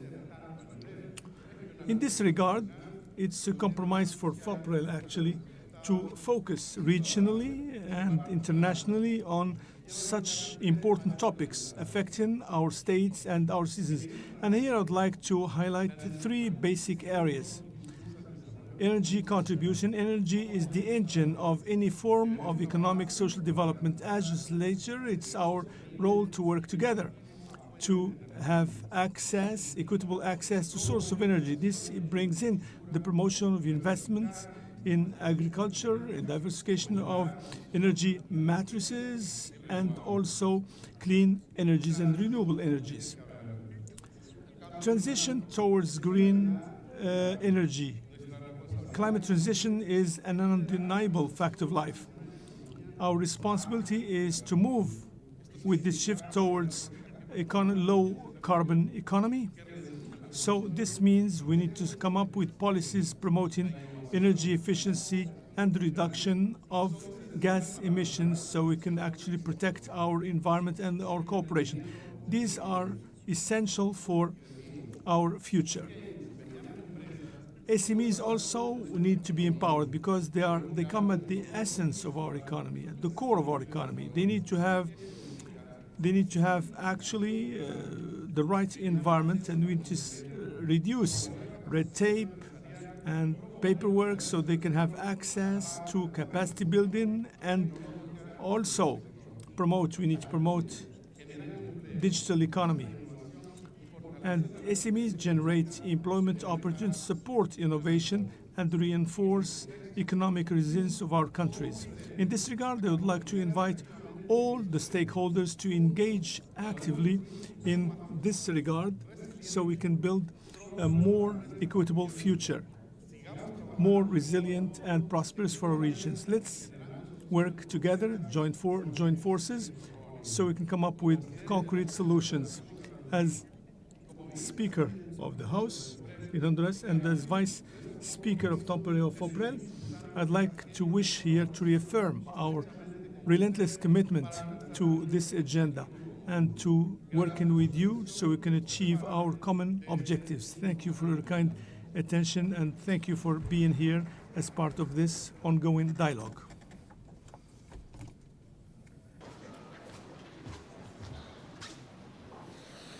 Many thanks to President Redondo for his words and insights.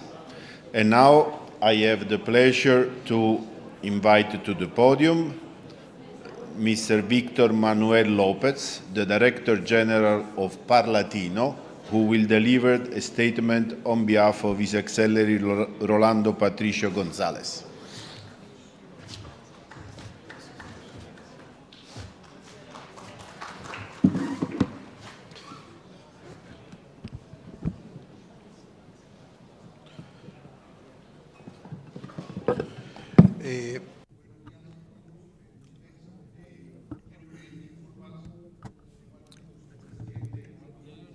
I'd like to apologize of Mr. Patricio, who could not make it to be with us here, and the responsibility to read his message and convey his message to His Majesty Mohammed VI. May God assist him and glorify him, and His Excellency Mr. Naama Miara, President of the Chamber of the Councillors and Presidents of Parliamentary Associations. I would like to convey to you, and I would like to thank you for your hospitality and for inviting the American Parliament, because the association, in addition to the great ties between 23 parliaments in Latin America and part of Caribbean, so it imposes the priority of reinforcing the ties with parliaments in the world. And the framework of peace, cooperation, and also saving energy and democratic systems. On the 25th of April 2018, we signed a memorandum of understanding between us and between the Parliament of Morocco. And by virtue of this agreement, we contributed in Parlatino through the archives of Mohammed VI, and we inaugurated it on the 28th of May 2023. Also, in our headquarters in Panama, we also signed an agreement in order to enlarge the expansion of the library of Mohammed VI for more cooperation.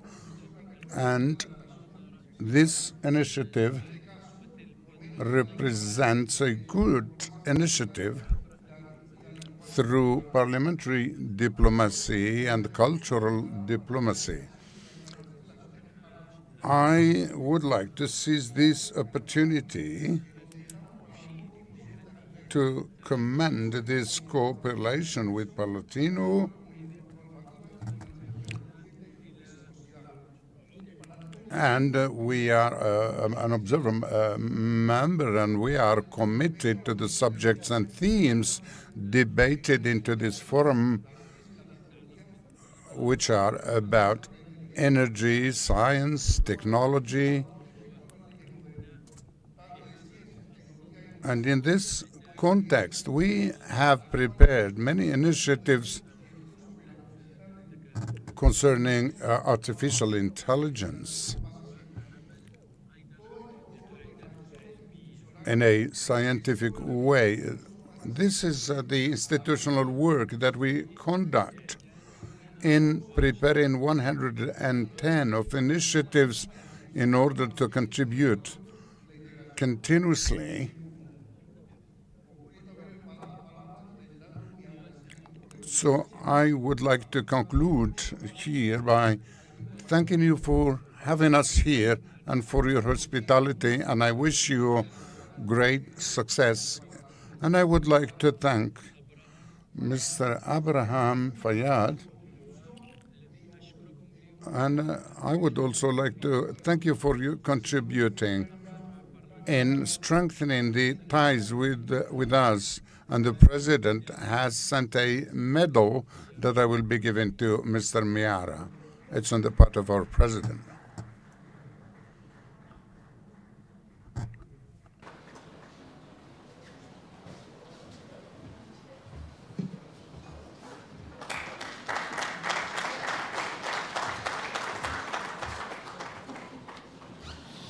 Thank you.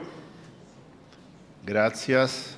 Now I have the pleasure to give the floor to His Excellency Jeremy Adomahou, Chairperson of the African Parliamentarians Network on Development Evaluation.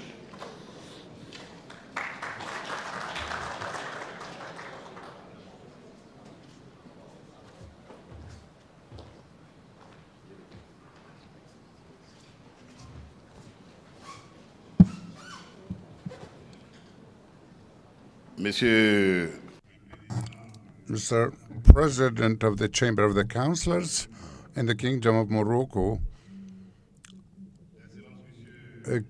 His Excellency the First Vice Chair, a representative of the President of the Chamber of the Representatives in the Kingdom of Morocco, Mr. President of the General Confederation of Enterprises in Morocco, CGM, presidents of assemblies, on behalf of the network of the African Parliament for the Evaluation of Development, I would like to thank God and also thank the President of the Chamber of the Councillors in Morocco for his invitation and for allowing us to participate in this opening ceremony of high level of the second edition of the Economic Parliamentary Forum for the Euro-Mediterranean and the Gulf, PAM. Mr. Chair, in an international context marked by so many crises, economic crisis, security crisis, environment crisis, and health crisis, it's very important for us to work together through South-South cooperation for inclusive development in our countries. And when I say development and sustainable development, that is taking good decisions based on data, laws, and laws that impact, in fact, people. And I would not talk here about details, but I'd like to remind ourselves that we, the parliamentarians, are keys of the development of our country because we are at the heart of decision-making through the formulation of public policies and the evaluation of their implementation. It is in this framework that the Chamber of the Councillors in Morocco, together with other African countries, 9 in fact, constitutes the network of parliamentarians for the evaluation of public policies for an inclusive development in order to take decision based on data, scientific data that will allow the inclusive in development of our communities. This passes through sharing experiences and learning among South-South countries. So the implementation of public policies that impact positively the people and give us peace will lead us to sustainable development. And I think this forum is an integral part of this. The network of the African parliamentarians for the evaluation of development, which I preside, would like to play its role in this inclusive governance and South-South partnership which impacts our populations. I would like once again to thank the President of the Chamber of the Councillors in the Kingdom of Morocco for the important role and his personal partner in the partnership between the Chamber and the network that I chair over. I would like to conclude by thanking, of course, under leadership, I would like to thank Morocco for the hospitality shown to us since our delegation as soon as we got into Morocco. I would like also to formulate the wish to reach serious resolutions of this second edition of the forum. Thank you very much.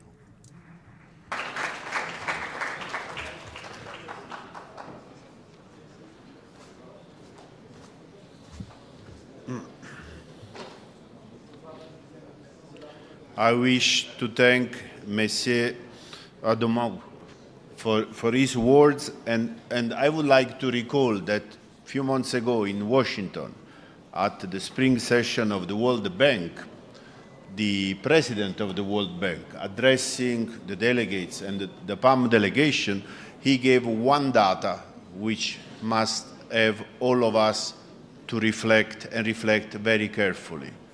Between now and the year 2050, which is tomorrow, Africa will have 1 billion young people in working age coming to the work market. He said that they estimate the number of jobs available in Africa roughly at 350 million. What happened to the other 650 million? How we can ensure sustainability, dignity, and opportunity for these young people?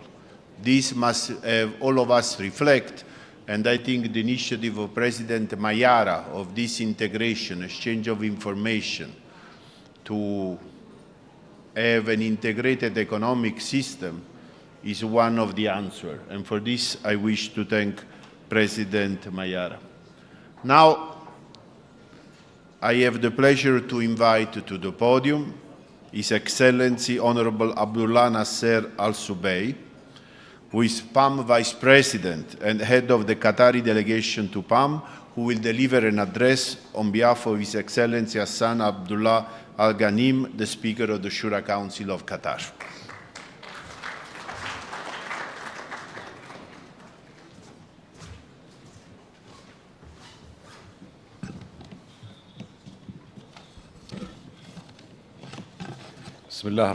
In the name of Allah, the most merciful, blessings be on the Prophet and his followers.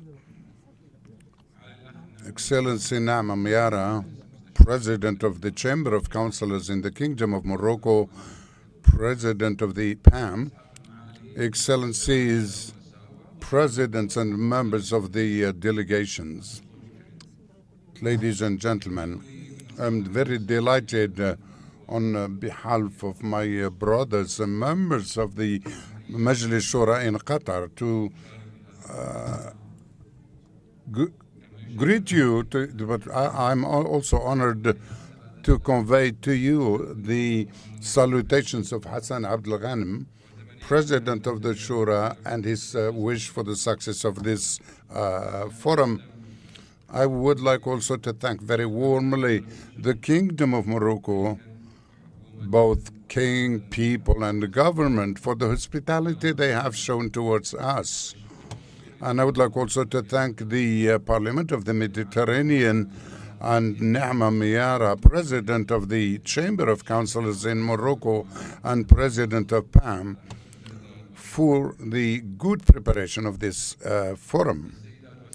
Ladies and gentlemen, today the second edition is held in Marrakech between the Mediterranean region and the Gulf in exceptional conditions that our region witnesses these days when we have the Israeli war on the Gaza Strip for 9 months now.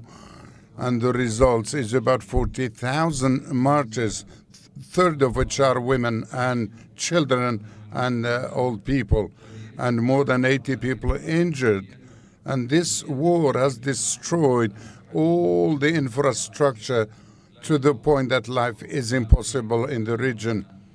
And this is happening before the eyes of all international organizations which have not said anything about what Israel is doing and ask it to stop the collective genocide and the displacement of people who are deprived of their rights, like food and medicine. We in Qatar are still supporting the right of the Palestinians to a dignified life and also to the right to the state with Al-Quds as a capital according to international decisions. Today, we see a number of issues that do not encourage cooperation between countries, and among them, the energy problem, as well as the food chains because of climate change and the continuity of wars in different parts of the world. Hence, we see the need for economic reform at the international level.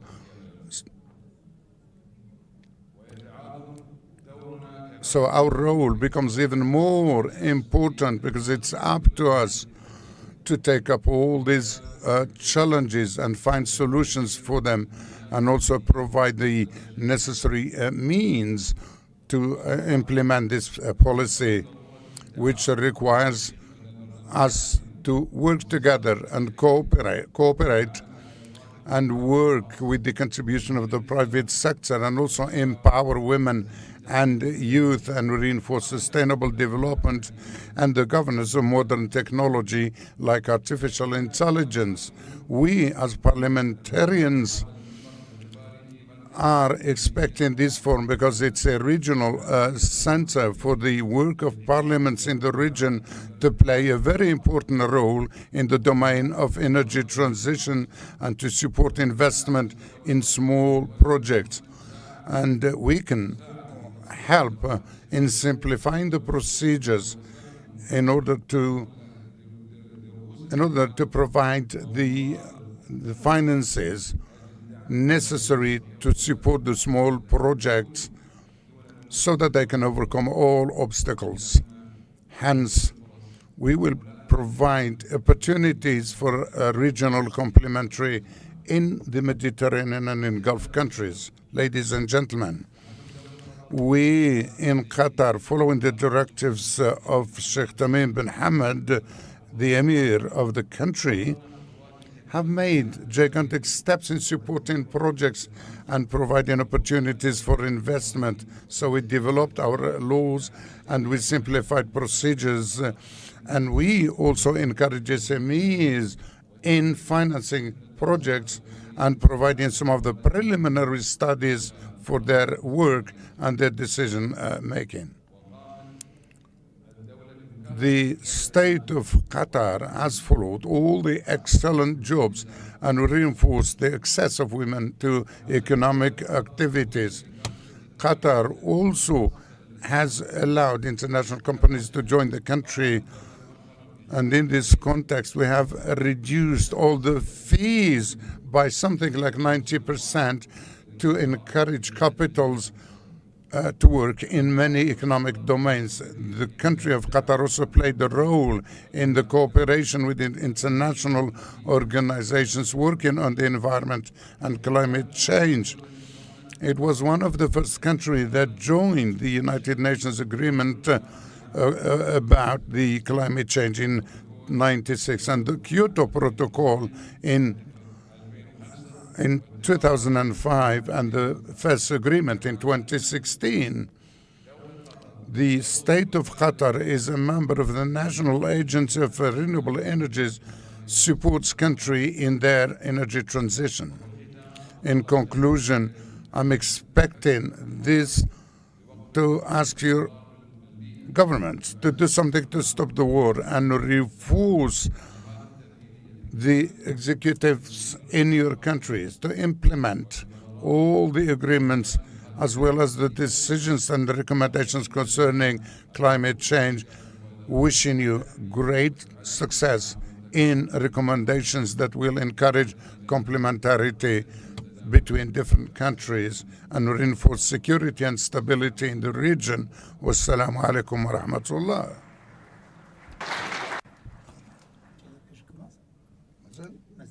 Okay. نحسبني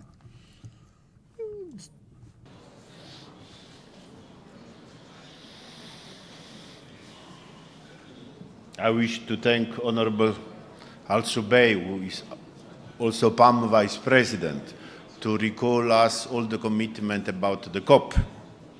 And as you know, PAM is member of the COP as international organization. And I wish to thank President Mayara every year to go and bring the flag of PAM and the voice of our parliamentarians. And tomorrow we will hear more about that, as climate change is something that affects all of us.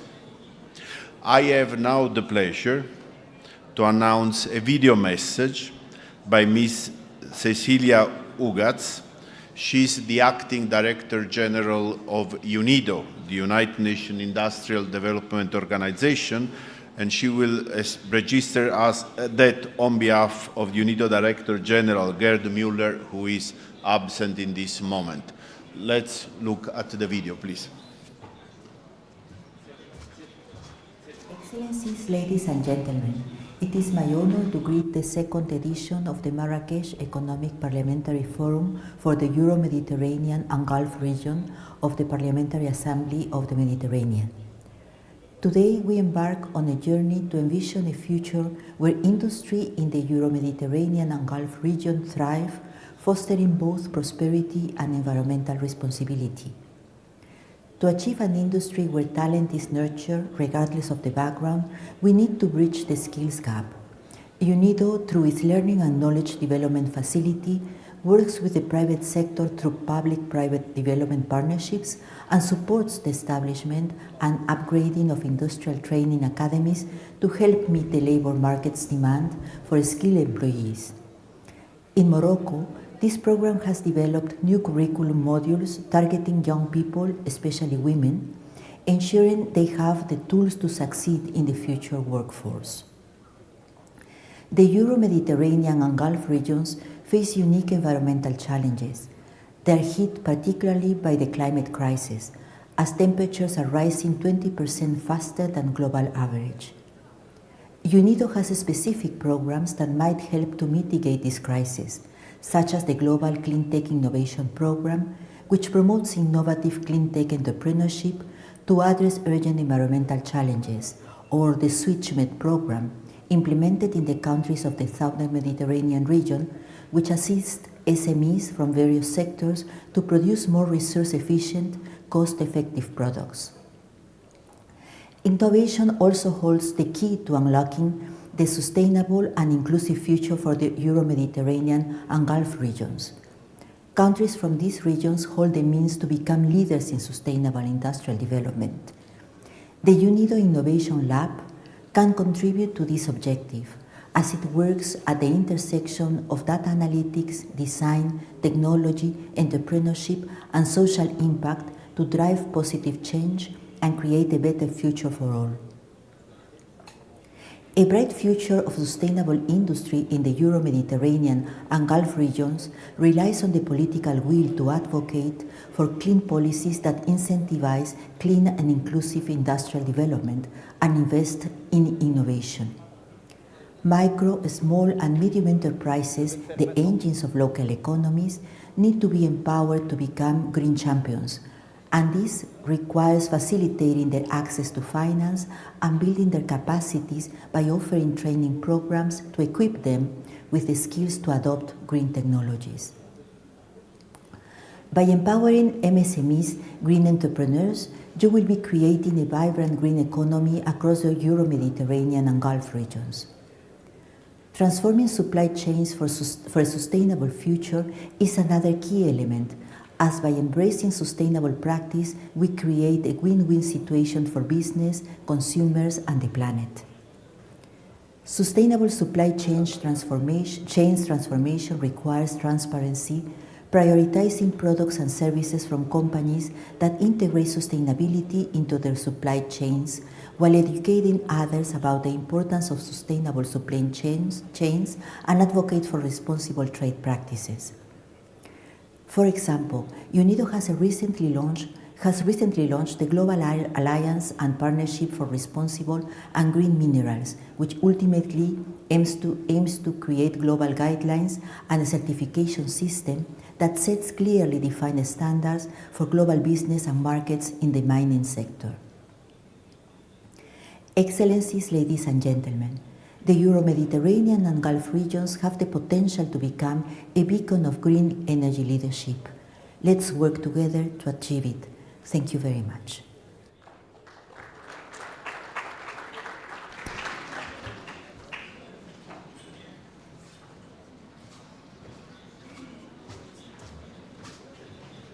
Thank you to the colleagues from UNIDO, from Vienna. And now I have the great honor, the privilege, to ask President Mayara to join me here near the podium. The reason is that, but more near, closer to me. The reason is, President Mayara, you know, we had the plenary session in Braga a few months ago. And on that occasion, PAM identified a number of personalities in the PAM region who, with their work, contribute to the peace of our region, contribute to the humanitarian action in our region, and to try to mitigate what is the human suffering in our region. And for this reason, among those personalities who were chosen,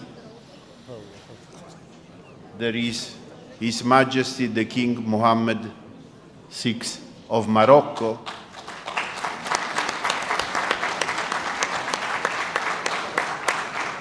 and through His Majesty, it's also a thank to Morocco and to the people of Morocco for what you are doing to address the many crises, including the very painful humanitarian crisis in the Middle East.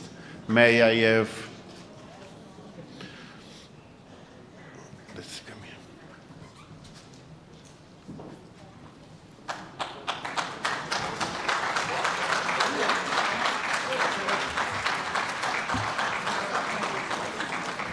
I would like to ask President Mayara to be so kind to present it to His Majesty of the King on behalf of all members of PAM.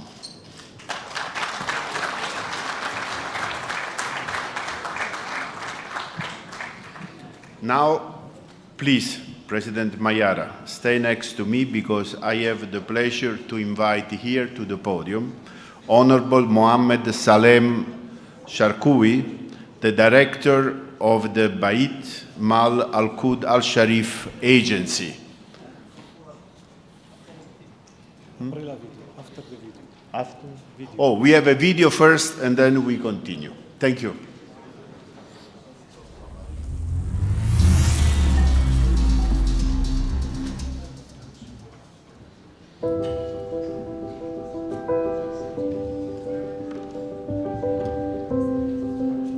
The Bait Mal Al-Quds Al-Sharif Agency, BMAQ, the executive arm of the Al-Quds Committee, under the leadership of His Majesty King Mohammed VI, King of Morocco, is a social and humanitarian institution.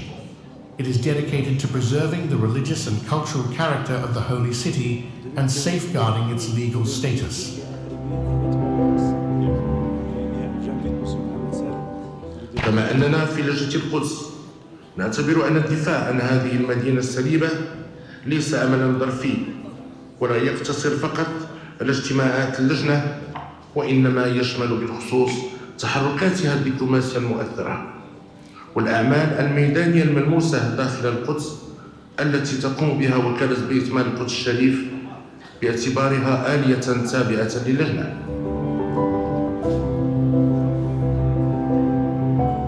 Since its actual inception 25 years ago, BMA has spent over $70 million on social projects, focusing particularly on sectors such as health, education, housing, culture, youth, and sports. It has contributed to supporting the most vulnerable segments of the city's population through a special social assistance program targeting widows, orphans, the elderly, and persons with disabilities. In recent years, the agency has launched a new generation of projects targeting human development sectors, women and youth empowerment programs, agriculture, and the restoration of historical properties. This includes the Moroccan Cultural Center model, Bait al-Maghrib, situated in the heart of the Old City, which harmoniously blends the original architecture of Jerusalem with traditional Moroccan architecture.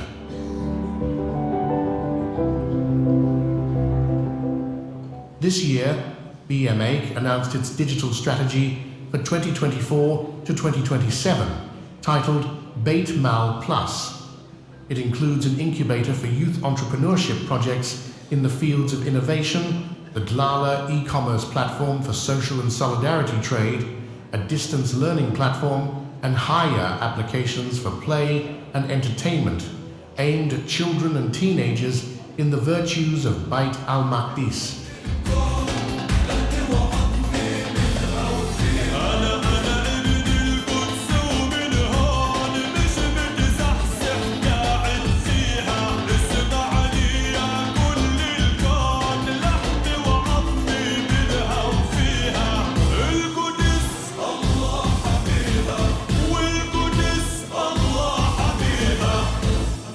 The integrated efforts undertaken by the BMAQ agency under the direct supervision of His Majesty King Mohammed VI are now strengthened by a path of modernizing and digitizing administration, culminating in the acquisition of the first ISO certifications in financial management, transparency, and security.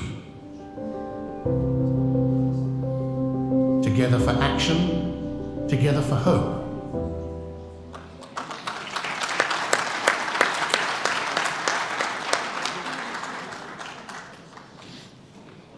So, may I invite to join us Honorable Mohammed Salem Cherkowi, the Director of the agency. It is an honor. It is an honor, sir. But before say that. One more.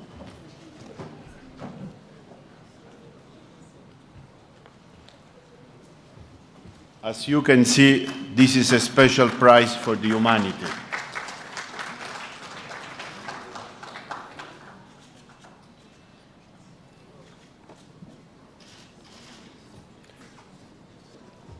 And also.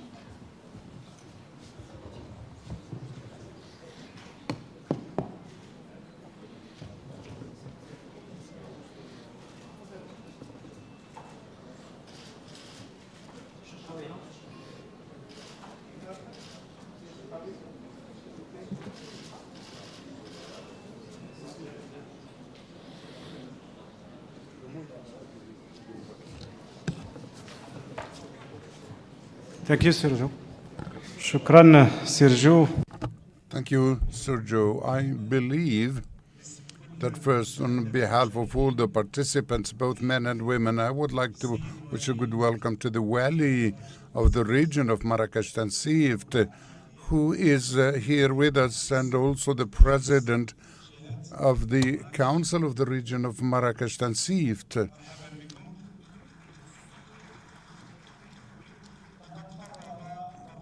The PAM, in its second edition, in its edition of Brada, hosted by the Parliament of Portugal. This is an opportunity to thank my friends, President Pedro and President Lima, for their assistance in Praga for the success of the last conference of the PAM.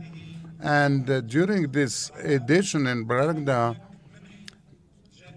the prize of excellence was given to PAM, and in all domains, and the domain of humanitarian work, and on the consensus of all the members of PAM, a prize of excellency in humanitarian work was given to BMAQ agency chaired by His Majesty Mohammed VI. And for this, we're very happy today to have to receive this prize and also show the humanitarian role that the agency plays for peace, security, and stability in the region, in Al-Quds mainly, because Al-Quds is the place where we have all the regions, and it should continue like this. Now I give floor to Mr. Sharqawi, and is the executive director of Bait Mal Al-Quds. In the name of Allah, the most merciful, I would like to reiterate to you all that I am not the only one who will be leaving this room with this very precious prize. And as I know, the organizers, the Kingdom of Morocco, under the leadership of His Majesty, was and will be a land of meetings.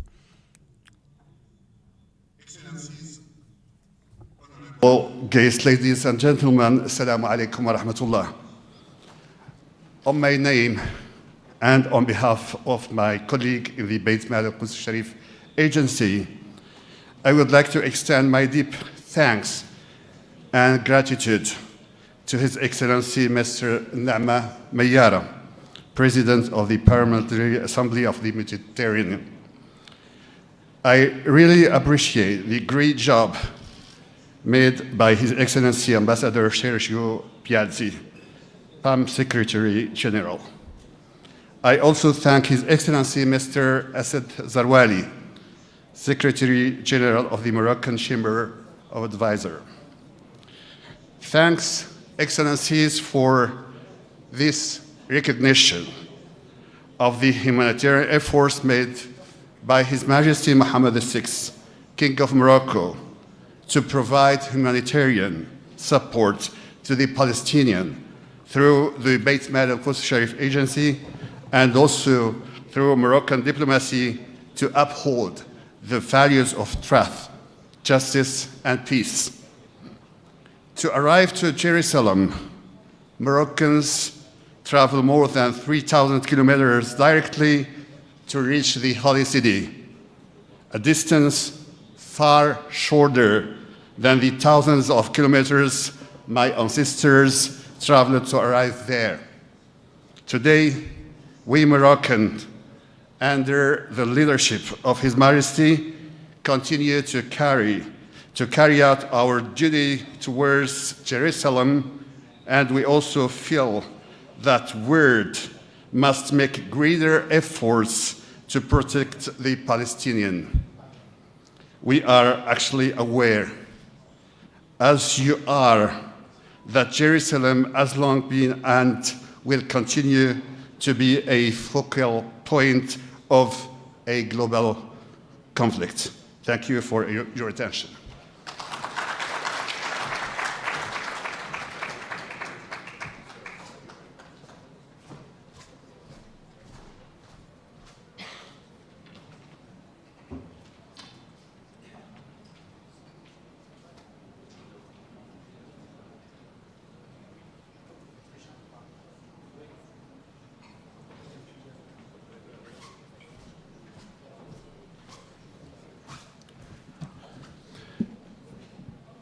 Distinguished delegates, we have now the family photo, and after that we will proceed for our lunch. After the lunch, a number of the delegates sitting in the room today will move to another salle because we have the pleasure also to have in parallel a meeting of the advisory board of the Women Parliamentary Forum. And for this decision, I wish to thank our colleague from Morocco for their generosity and availability. So, said so, as soon as the colleague from Morocco give us the green light, I invite you, all of you, to go out for the family photo, and then we move to the lunch. Our session will resume at 2:30 in this room. Thank you very much.